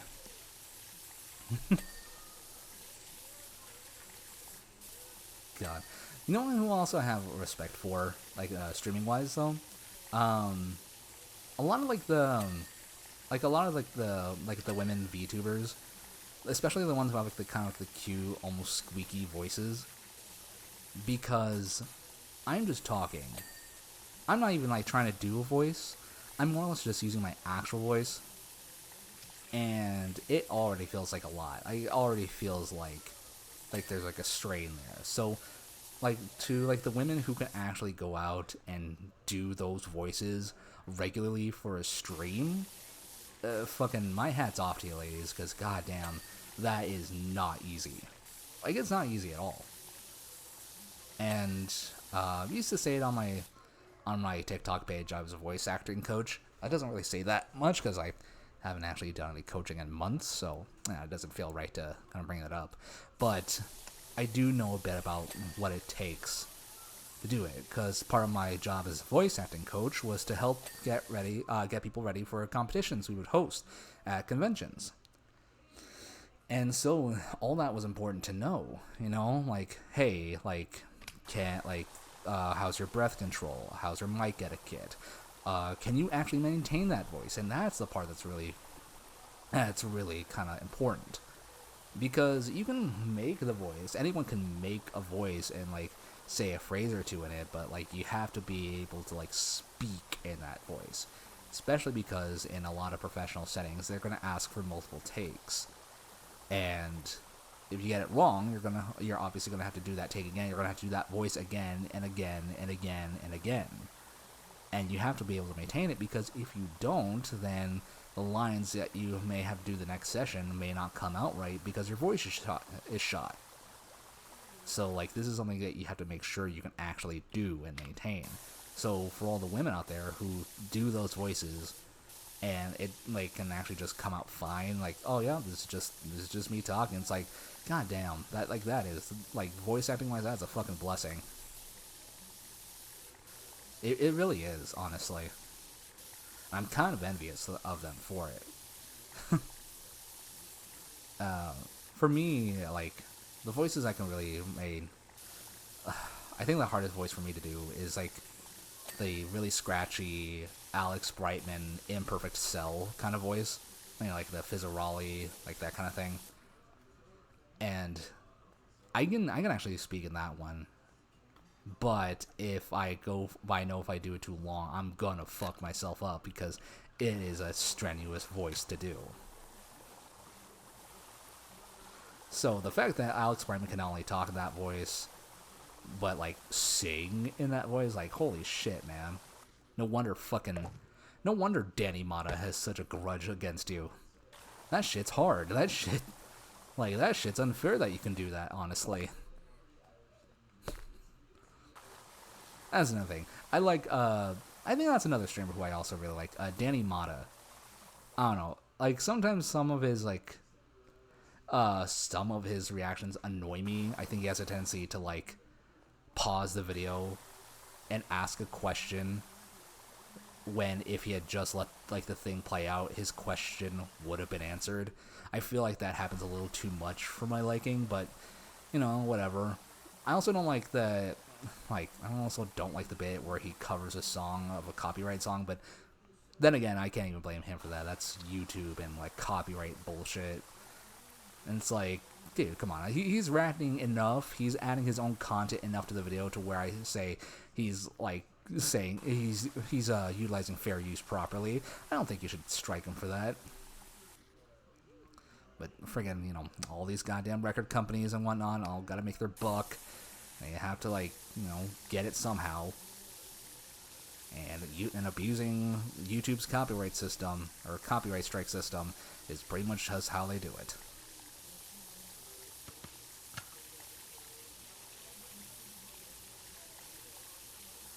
Oof. God damn, I've been yapping for a while now. Also, it's hot again. I hate it. I hate that it's getting hot. I love drawing all the swimwear that everyone can see on my TikTok. I love doing that. I hate the heat. It is miserable. The heat is miserable, and I feel gross like 90% of the time because I'll just be sitting here. That's all I've been doing. I've not been making any kind of wild and wacky movements, especially considering I don't have, any tracking system to where that would even be, like, worth it, like, at all. My model can't even track that, but I'm just sitting here, and I'm already just sweating. Ugh. Man, I remember when spring actually used to feel like spring, where it was like not cool but not cold. It was pleasant. You could go out, you can reasonably wear shorts or pants. Either was a good option. Ugh. I think that's a part I'm really dreading, because, like, obviously I have to go to work and everything, and fucking bastards, like, they only let us wear, like, pants. We can't wear shorts. And I'm guessing it's for, like, professionalism, but come on. Do we have to worry about professionalism every fucking day? It's like the same kind of logic that says, oh, you can't sit down at work, it's unprofessional. Fuck you. Fuck you. You're asking us to stand on our feet for 8 hours out of the day, and we can't, and at most we get to sit down for like, Jesus, for like 30 minutes? No, fuck you. Let us sit. And it's like, I've seen the people argue, oh, we don't want the cashiers sitting at Walmart. It makes them look lazy. Who gives a shit? You're going to Walmart. You're buying shit at Walmart. Who gives a shit if they look lazy, alright? I'm pretty sure you're going to Walmart in a tank top and sweatpants, alright? You're not looking any much better. Like, what, are you gonna go to Walmart in your Armani suit? Your Rolex watch? Gonna park your fucking what's that one? Your Cadillac out in the parking lot? No. Alright? Stop it. Alright? You just don't want to admit that Walmart is kind of trashy and that it's kind of scummy to be there, but like, it's Walmart. Everyone knows it's scummy. Like, we no one should have any qualms or any like delusions about shopping at Walmart. We all know what we're there for. We're there for cheap bullshit, and I don't get why we're trying to put airs on it. Like, oh, they look lazy. Who cares? Alright? They have to deal with a whole bunch of bullshit. Alright? They work in customer service at Walmart. With the amount of bullshit they deal with on a daily basis, I think we can afford to let them sit down to let them sit down. They want to sit down the entirety of their shift. You want? Fuck it, do it. Let them. Who cares? Who cares? Hell, you know, while we're at it, open up more of the fucking registers. All right. Like, I hate this thing that they're doing. Like, at my local Walmart, they'll have like 2 actual registers open, and then they have like a bunch of self-checkout, except in recent months they have the self-checkout blocked, so you only have the 2 registers to go to, while the remaining like 6 are completely empty and unmanned. It's like, why? Like, why even have that? It's such a waste. And I don't know.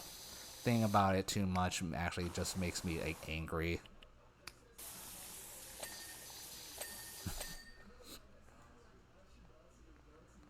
Okay, I'm gonna go ahead. I think we're maybe. Okay, we're gonna. There we go. I think we're almost done with this place. We did a pretty good job. I actually wonder how many like places we're gonna be able to like clean up. Because we did Finn and Jake's place. We did like this random pizza shop in the Candy Kingdom, which, okay. Random pizza shop is cool, I guess.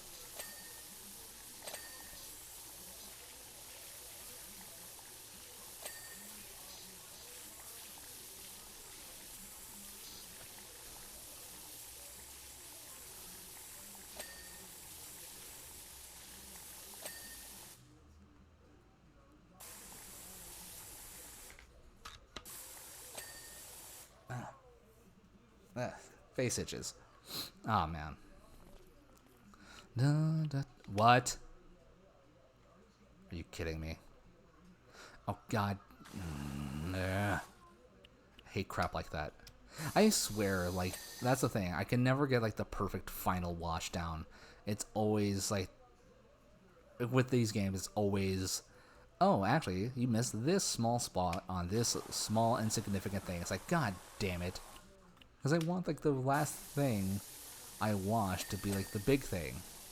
So it feels all the more satisfying when I finish. But no, can't have that, apparently.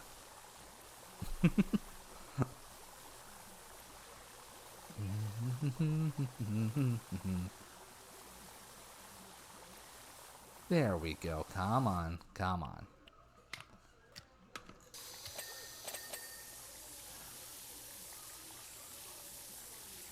I like that detail that the ice is coming off in chunks.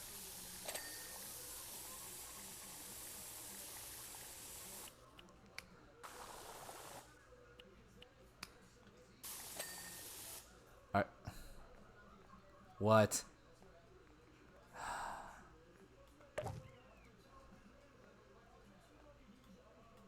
Come on.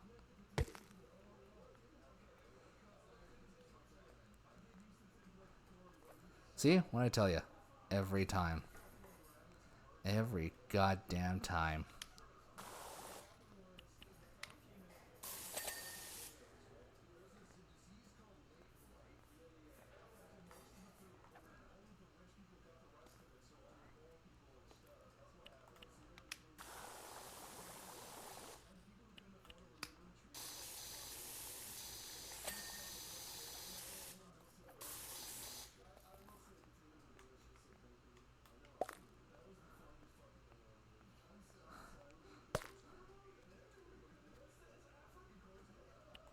There we go.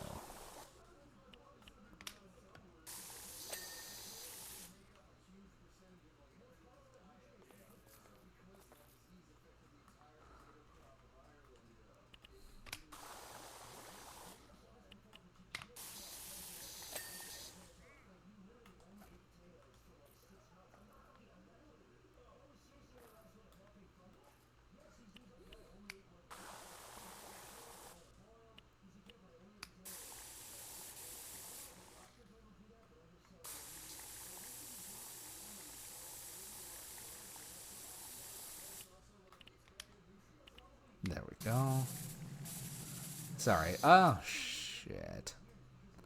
Sorry, guys. Little bit of vocal rest. I was yapping for a good while. Oh, my God. That being said, I am committed to, like, doing as much as I can on this stream. Just so I can, like, get this done. And what is else? Shit.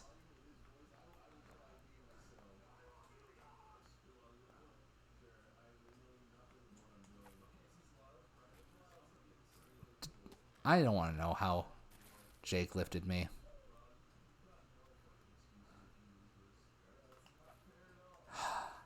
Oh, what the fuck? There's like a huge amount here.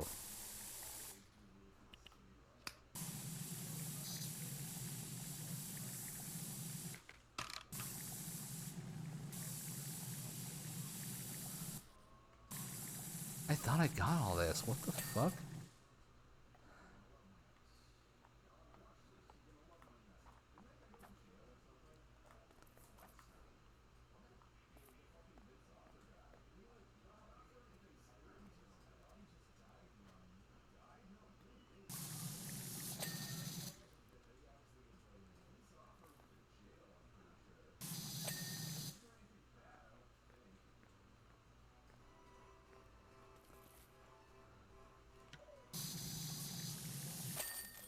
Alright, there we go. See, this is what I mean. I wanted one of the walls, or at least a window, to be the final thing we sprayed down, but no. It had to be a fucking cafe post.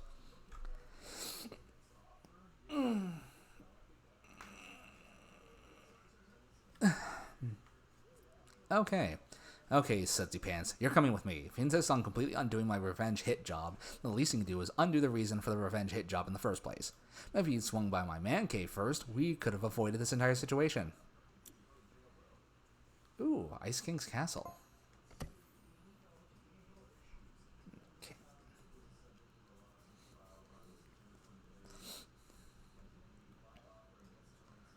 Oh. Oh, damn. Look at this. You know what? Not gonna lie.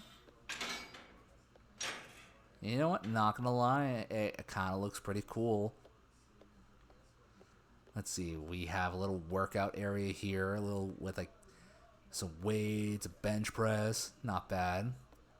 A cozy little seating area. We can watch TV, which I'm not even sure works. His bed. His drum kit. Ooh.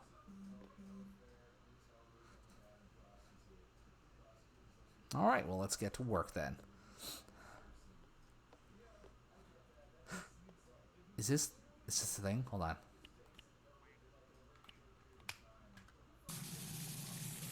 Up, see, too close, too close.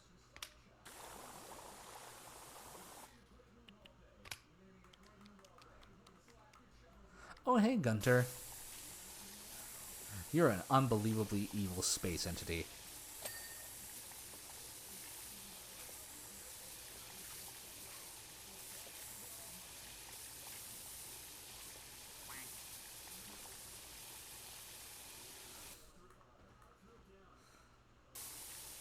There we go. Yeah. Let's get all that off. You know, actually, thinking about it now, how does my washer not fuck up his entire thing? Because we've seen that it can just blast away chunks of ice.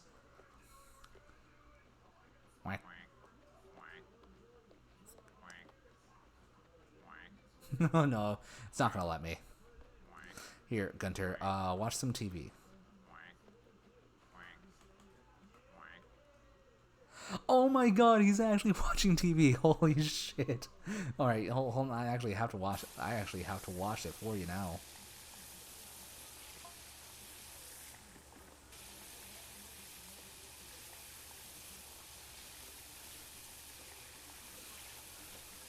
That's such a neat little detail, I love it. Oh my god.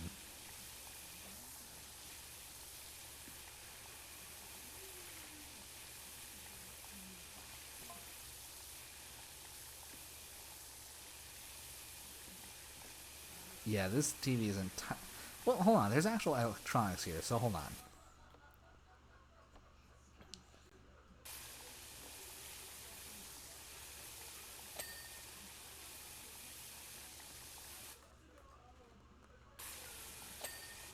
There we go. See, Gunter? You'll be fine.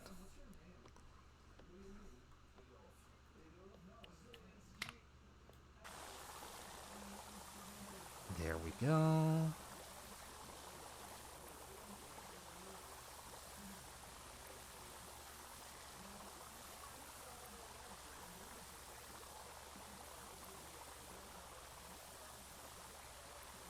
Come on.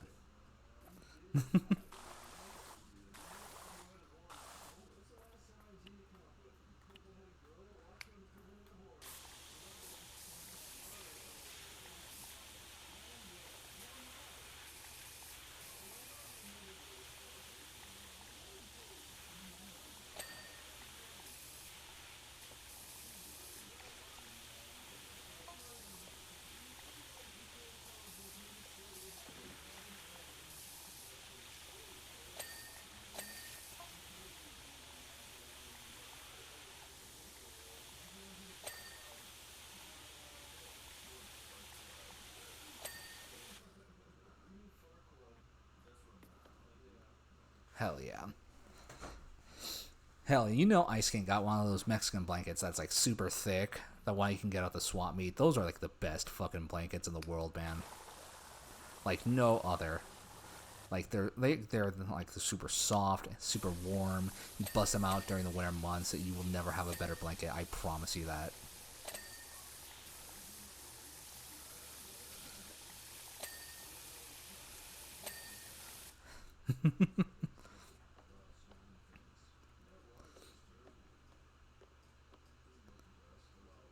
Oh no, this is the sad time piano.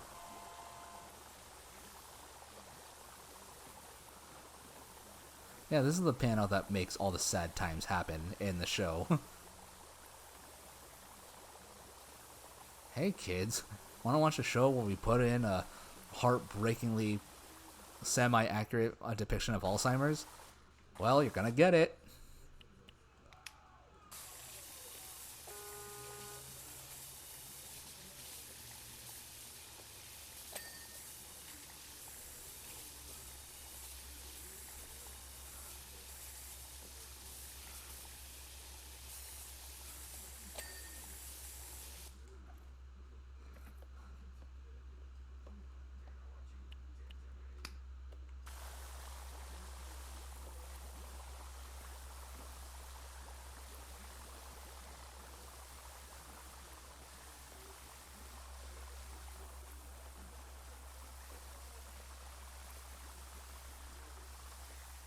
I'm gonna spray down here. Here we go.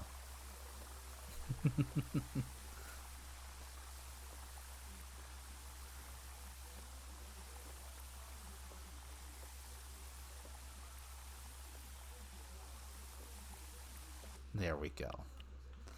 Ugh. Ah.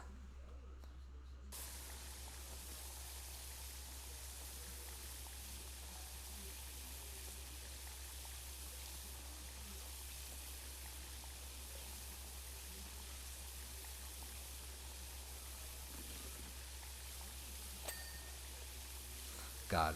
So I kind of have like Oni plays playing in the background, right?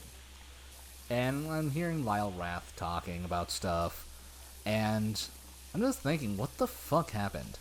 Because he had like the pregame discharge every like month or so, and it was really cool. But then he decided to end it for like a new thing that he made one episode of, and then I have not seen any other post from him at all. So I don't know if he's just busy making it, because I know it's like an animated thing, and I know animation takes time, but like literally nothing. Like no other thing. So I'm thinking like maybe it's gonna be like a full-on series. Like he just had like a bunch of discussions like the Midnight Gospel, and it's like turning into a show. But man, like you need to upload stuff in the meantime, man. We miss ya. At the very least, appear in more Only Place episodes.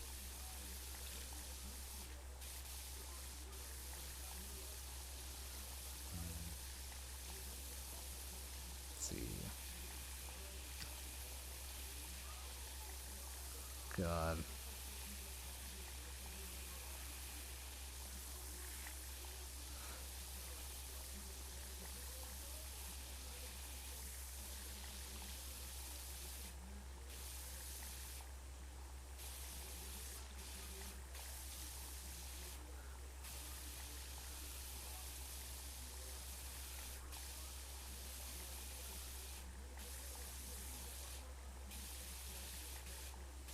There we go.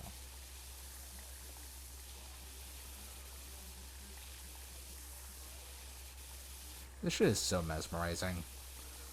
Like I really love this game. Like it may not be like interesting like content wise, but like we watch it. Well, at least I hope people watch it just like zone out. You know.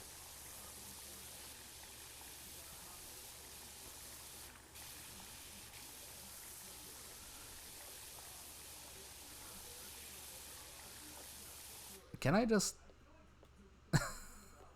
Good job, Ice King. Good job.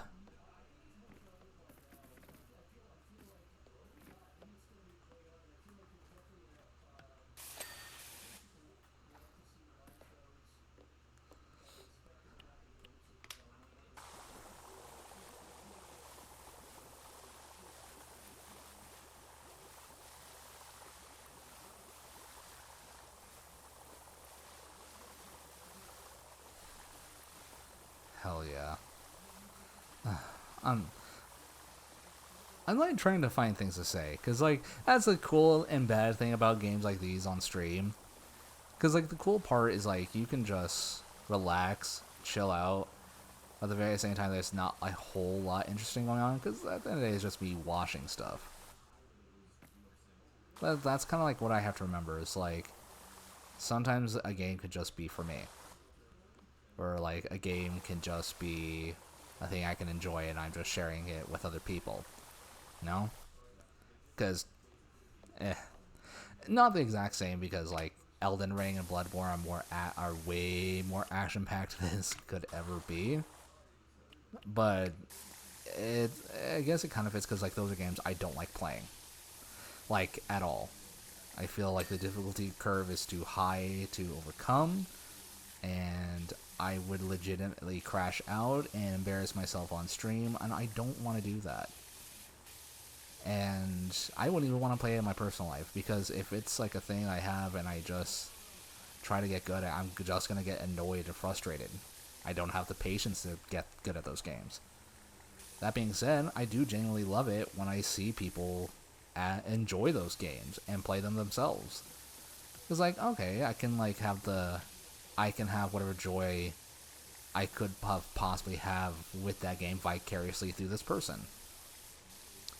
Because if they know how to do it, it's like, oh hell yeah. If they know how to do it, they know how to have fun with it, and that's tight.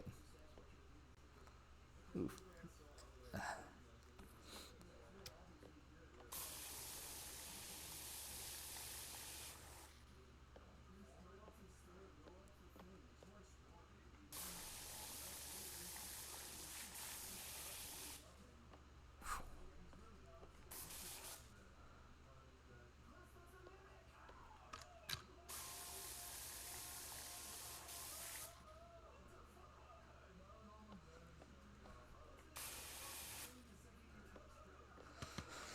Ooh, okay. Oh, snap. I have 4 viewers here. That's... Don't know where y'all came from, but hey. Glad to see y'all here. No, I don't know. Yeah. Huh. So I'm gonna have a question, and it's gonna be answered pretty quickly. Does Ice King have weights made of ice? Because I can't imagine he can't just buy like steel plates and everything. But that also raises a question of where he got the actual bench press. Because I can see that the base of it is made of ice. No, that's steel. That's steel. Where the fuck is he getting steel plates from? Who's selling the Ice King steel plates for weightlifting? And are the bars in the base made of ice? Did he make it that? Did he make it? Can the Ice King change the density of the ice that he puts on?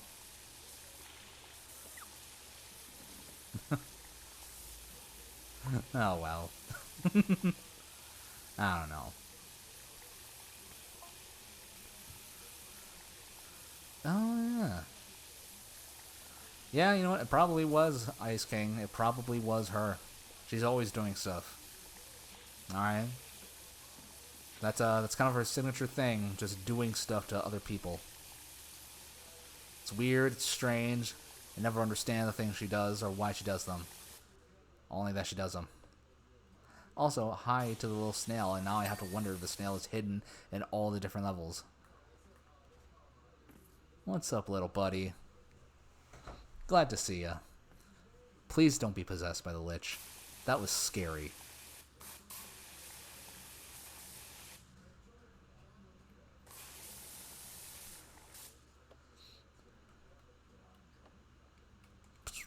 Ow. Bashed my friggin' head into the ceiling. Is this... Oh god, is this a hamper? What other clothes do you have? I've only seen like his Ice King outfit and the nice...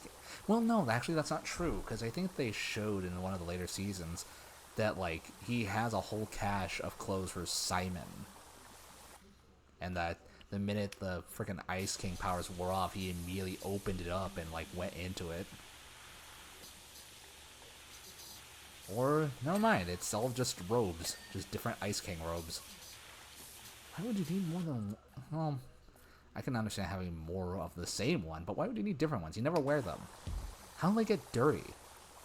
How did they get dirty? Ew.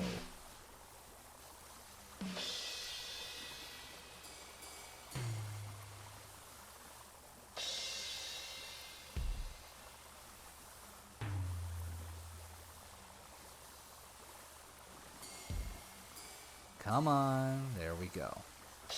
Get nice and coated. Get nice and coated, everyone. Nice. There you go. There you go.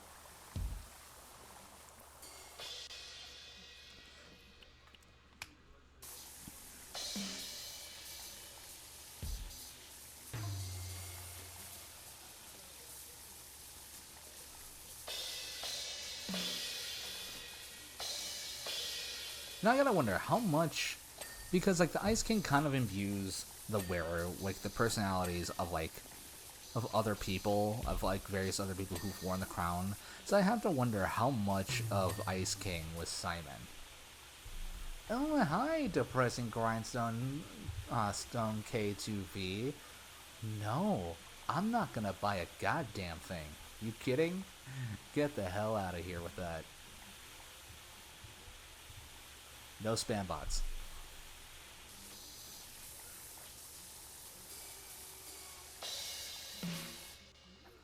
But yeah, so I have to wonder, like, how much of it is, like, how much of it is the Crown that's doing it, and how much of it is Simon? Because that would have been like a fun little detail.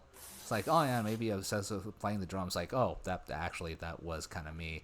I figured, I had enough energy to do like a hobby, so I decided to make him a drummer.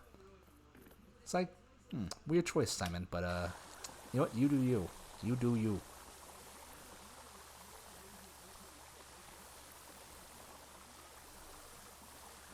And that's another thing about this cave, right? Like, he has clear power over ice. He can kind of morph the ice to his will.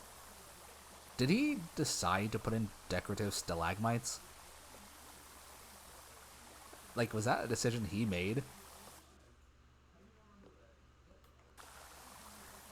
Because these things are supposed to be formed by water dripping from the ceiling. And because, like, okay, yeah. Because realistically, there should be two here to coincide with the two up there. But there's, like, two here with nothing that actually correlates with. So it kind of tells me that he purposely put those there because he wanted them there. The two up top, the stalactites, I can believe. Or at the very least, he may not have put them there, but, like, he actively kept them there. It's like, you know what? This adds character to this area. We're going to keep it. Also, I guarantee this thing's gonna open up. Ice King won't let us go that easily. Nuh-uh, no way. No how.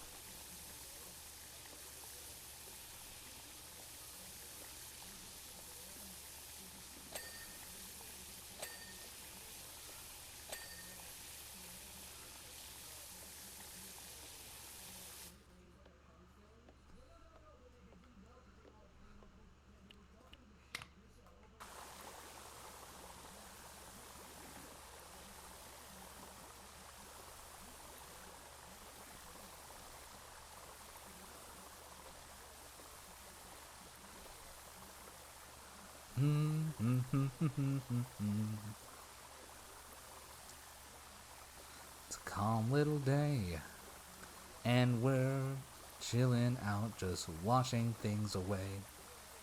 I just rhymed the word day with the other word away. I am not a wordsmith. I am also not a singer. You're never gonna hear a cover from me.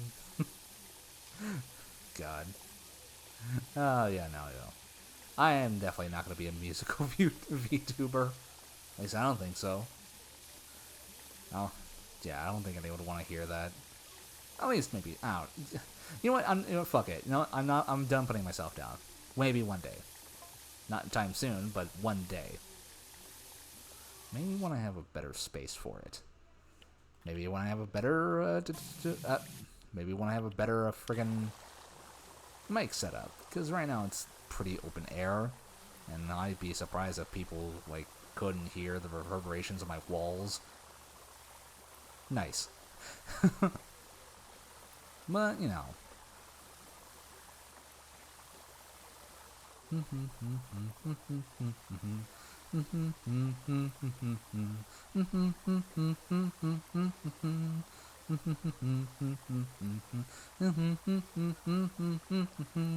Fuck all you motherfuckers. Fuck all you motherfuckers. Fuck all you motherfuckers. Fuck you.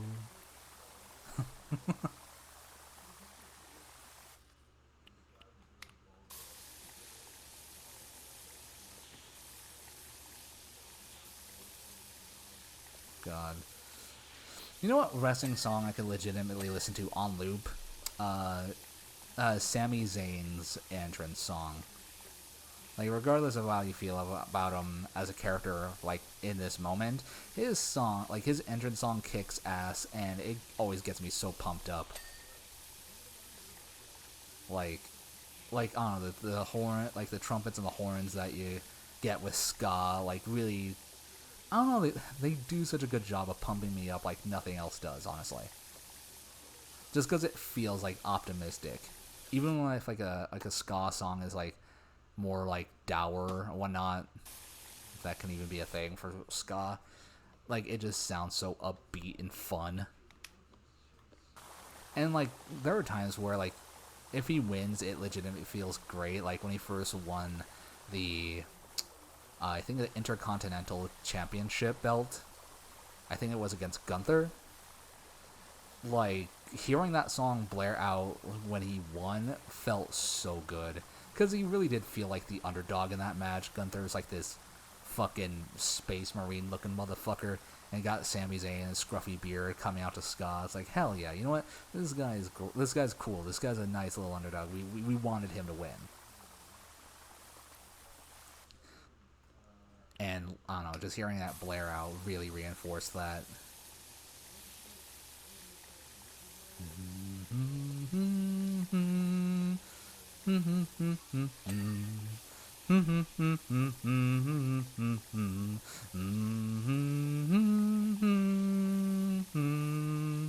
Da da da da da da da da da da da da da.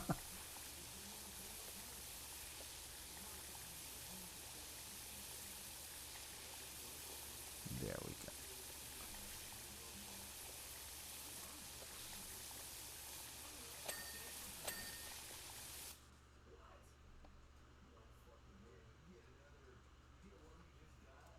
Yeah.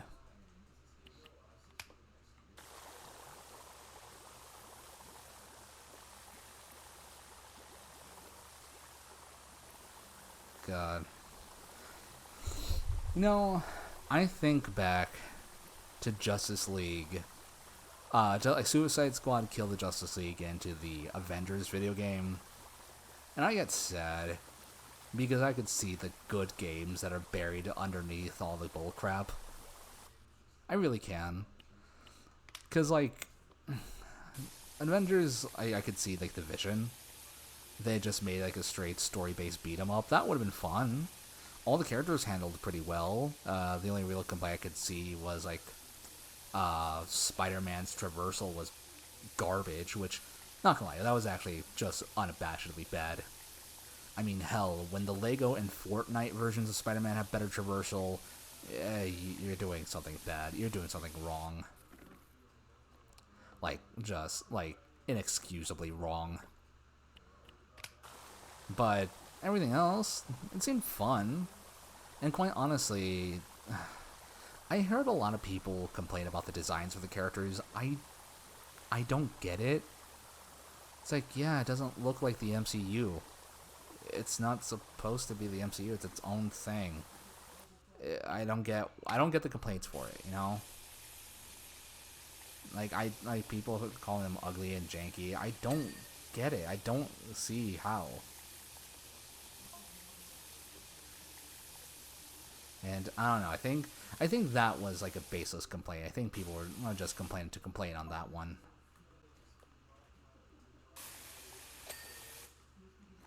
But the fact that you just kind of grind everything out in a gameplay loop that got very stale very quickly, I could understand that. That was not very fun.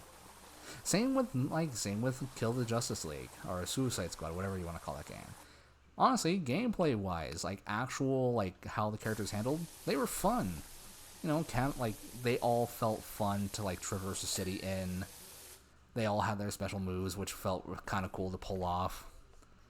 But again, they had to make it into a live service game and make the game purposely repetitive, and ultimately fucked it up because like live service games like require you to just keep coming back to the game, and when the content of your game is just not engaging enough, it's gonna fail. Not to mention like the bullshit monetizations they were pulling too. I hate that.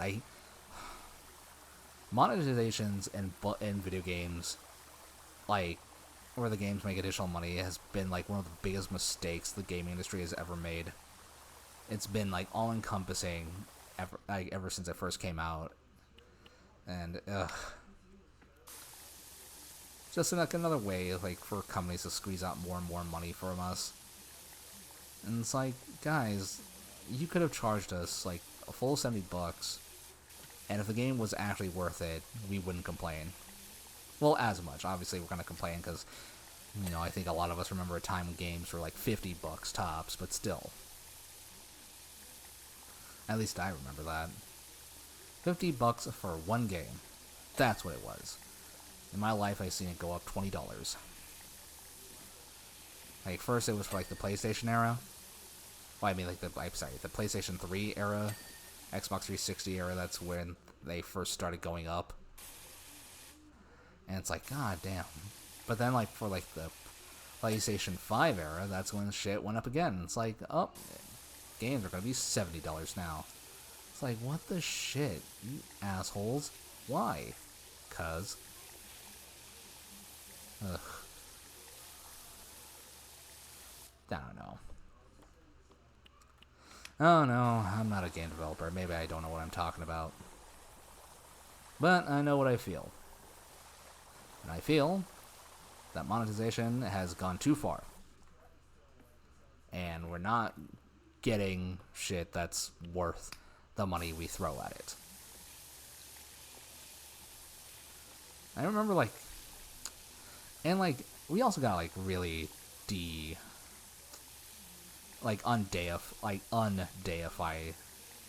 stop deifying, like, start, like, a lot of companies, like Nintendo and everything. Like, I saw, like, this one person fighting tooth and nail to defend Nintendo when, like, it was announced they were going to be suing, like, the creators of Palworld. And I'm just going, why? Like, why does Nintendo need our support? First of all, they're Nintendo. Alright, they are one of the most prominent video game developers in the world. You know, like, everyone has either owned or at least played a Nintendo game at some point in their lives. Like, no exceptions. I don't care who you are. You played a Nintendo game at some point. They don't need help. And furthermore, why are you getting mad? I mean, yeah, don't get me wrong, Palworld is a ripoff. Is just flat out a ripoff. But at least they were a ripoff that was willing to do new shit. Like, they were trying to do something different. Like, Nintendo's been pumping out the same bullshit every year after year after year. Like, I get they can put new bells and whistles and new gimmicks all they want, but at its core, you're still playing the same Pokemon games that you were in the 90s. Like, there's barely any innovation. And I think we need to stop defending Nintendo when they refuse to innovate and get mad at people who do. Oh, don't like that they made a different different Pokemon game? Well, shit. Maybe you should have beat them to the punch. Did it yourself. And it's weird because, like, they'll experiment from time to time, like Legends Arceus or Pokemon Eevee, and, like, have this actual, like, free roam kind of thing. And they'll just go, like, it didn't work quite as well, so we're just going to scrap that idea. It's like, what? Why? Why not work on it? It was interesting, you know, at least. It sold enough copies, people were into it. Or, like, I think they straight up, like, have said, like, oh, we don't get why people want more F-Zero. Honestly, we don't have no plans for that. It's like, then, why? Why just... Like, it's one thing... I don't know. I feel like a lot of game companies are too willing to let just IPs rot. And it'd be one thing if they, like, did nothing with it, and someone else made along, it's like, hey, we want to do this thing with it. It's like, oh, okay, yeah, go ahead. Like, because that was, like, the one thing, like, that Sega did, you know? They weren't really sure how to make a 2D Sonic game anymore. They weren't really sure if people would be into it. Then a group said, hey, we're a fan-modded group. We have this, like, this thing we want to make called Sonic Mania. We realized your IP. We would like you to publish it on ours. We pretty much have the game made, so why not? And Sega pretty much said, you know what? Yeah, all right, let's go ahead and do that. Why not? Game's already made anyway. Development cost is pretty much done, so whatever, go ahead. we'll publish it. And it fucking kicked ass. I feel like more companies should be willing to do that, you know? If people have already done work for you, then yeah, you pay them, you compensate them for the work that they've done, but like, so much of your investment in the game's already, like, covered. They already did the game making. So let them release it and, like, reap the profits that you not only get from it being possibly a good game, but from, like, the goodwill it would get, you know? Like, the goodwill from the public. I think that's where, like, Lego fumbled recently. Lego pretty much almost wants nothing to do with the Bionicle IP. And at some point, there was, like, a really concerned effort for, like, this Bionicle fan game. It was looking really cool, had a Steam page and everything, and then Lego sent a cease and desist, like, no, you're not going to make this game. And, again, it's like, why? Why not? Let them make the game, and you can have an in-house company like Lego Interactive or whatever be the official publisher, so you still reap the profits from it. And let them finish. Like, there's no reason not to. You literally won't lose any money from it. Any profit in this game would be profit. Like, just straight profit, because the work is already done. I don't know. Maybe there's more to it that I'm not accounting for. But again, still, it's a lot of work that's already done for you. And they are literally doing nothing with Bionicle. Like, nothing. The most recent thing to come out of Bionicle was fucking a singular collectible minifig in the newest line of collectible minifigs, where it's a cosplayer showing up as Tahu, and it's even cool. They actually did, like, it was a nice little thing where they even gave him like a Lego canister, like the actual canister from the toy. That's a neat detail. And before that, it was like a single set in 2023 of Tahu, but it was all just Lego bricks. Like, almost no Technic pieces, like, at all. It's just it, and not gonna lie, it kind of looked like ass. And I don't see why people say, oh, if they brought it back, this is how it would have to be. It's like, what the fuck? No. That's not Bionicle, man. That's, like, not even close. And after that, and before that, I think the early 2010s, I want to say, late or maybe mid, I don't know. The Bionicle G2, which, it was not very good. And I get it, Bionicle's a story written for kids and everything, but man, it felt like there was effort there. And I don't know, I forget his guy's name, but there's this guy on TikTok who's pretty much just covering the entire lore of Bionicle. He covered the lore from beginning to end of the original line of G1. And goddamn, what a fucking wild ride that was. But, like, covering G2, like, yeah, you can definitely tell that, like, they had a whole different team on board who was definitely playing it more safe and, like, not willing to go as out there as the original did. Because, I mean, like, yeah, they had the first big bad enemy for the first line was the Skull Army, which the guy who made it, like, made the comparison that it was written by a 5-year-old, and it's kind of hard to, like, disagree. And I get that Bionicle as a whole was for kids. It was never meant to be that deep either, but, like, there's more effort put into it. Like, you can still criticizing for not having a lot of effort put into it. And I'm sorry, the whole, oh, it's for kids, that's not an excuse. It's not an excuse. You can put effort into something even if it's for kids. In fact, you'll actually be rewarded for doing that, because chances are it'll become a beloved thing that will endure for decades. Just like the original Bionicle. That shit was written, like, it was made for kids, but there was effort put into it. And, I mean, come on, you can't tell me it hasn't endured. You can't tell me it doesn't have a fan base to this day. I don't know. You know, there's a lot that they could do, that Lego could do, and they just not. And I don't know, man. I actually remember I was watching that documentary on Netflix, The Toys That Made Us. where they were talking about how there were a lot of people within the Lego group who actively disliked Bionicle because it was too different from the Lego system. Like it relied too heavily on the Technic system, and they felt steered too far away from the Lego system. It was too complex, too like it was too different, and it caused like a bit of resentment in them, in in that IP, because despite its success, they treated it as the redheaded stepchild of the Lego company, which is a shame.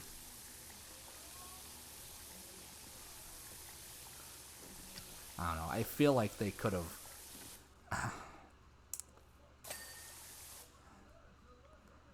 I don't know, man.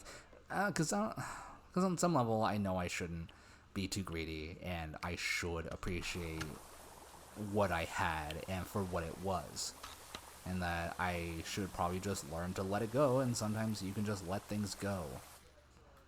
I know logically that's like the healthy thing to do, but man, sometimes I just want more of a thing, you know? I can acknowledge that I had a good bag of chips. They were delicious, and I feel it's okay to still want more. I don't know. Please, I'm hoping that's not gonna become a catchphrase for me. I don't know. I cap so many of my sentences with that phrase, I swear to God.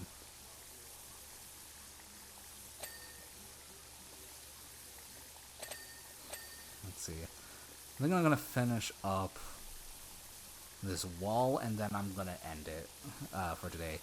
It's gonna be a little complete, and we can finish it up once we get back. Probably tomorrow, you know?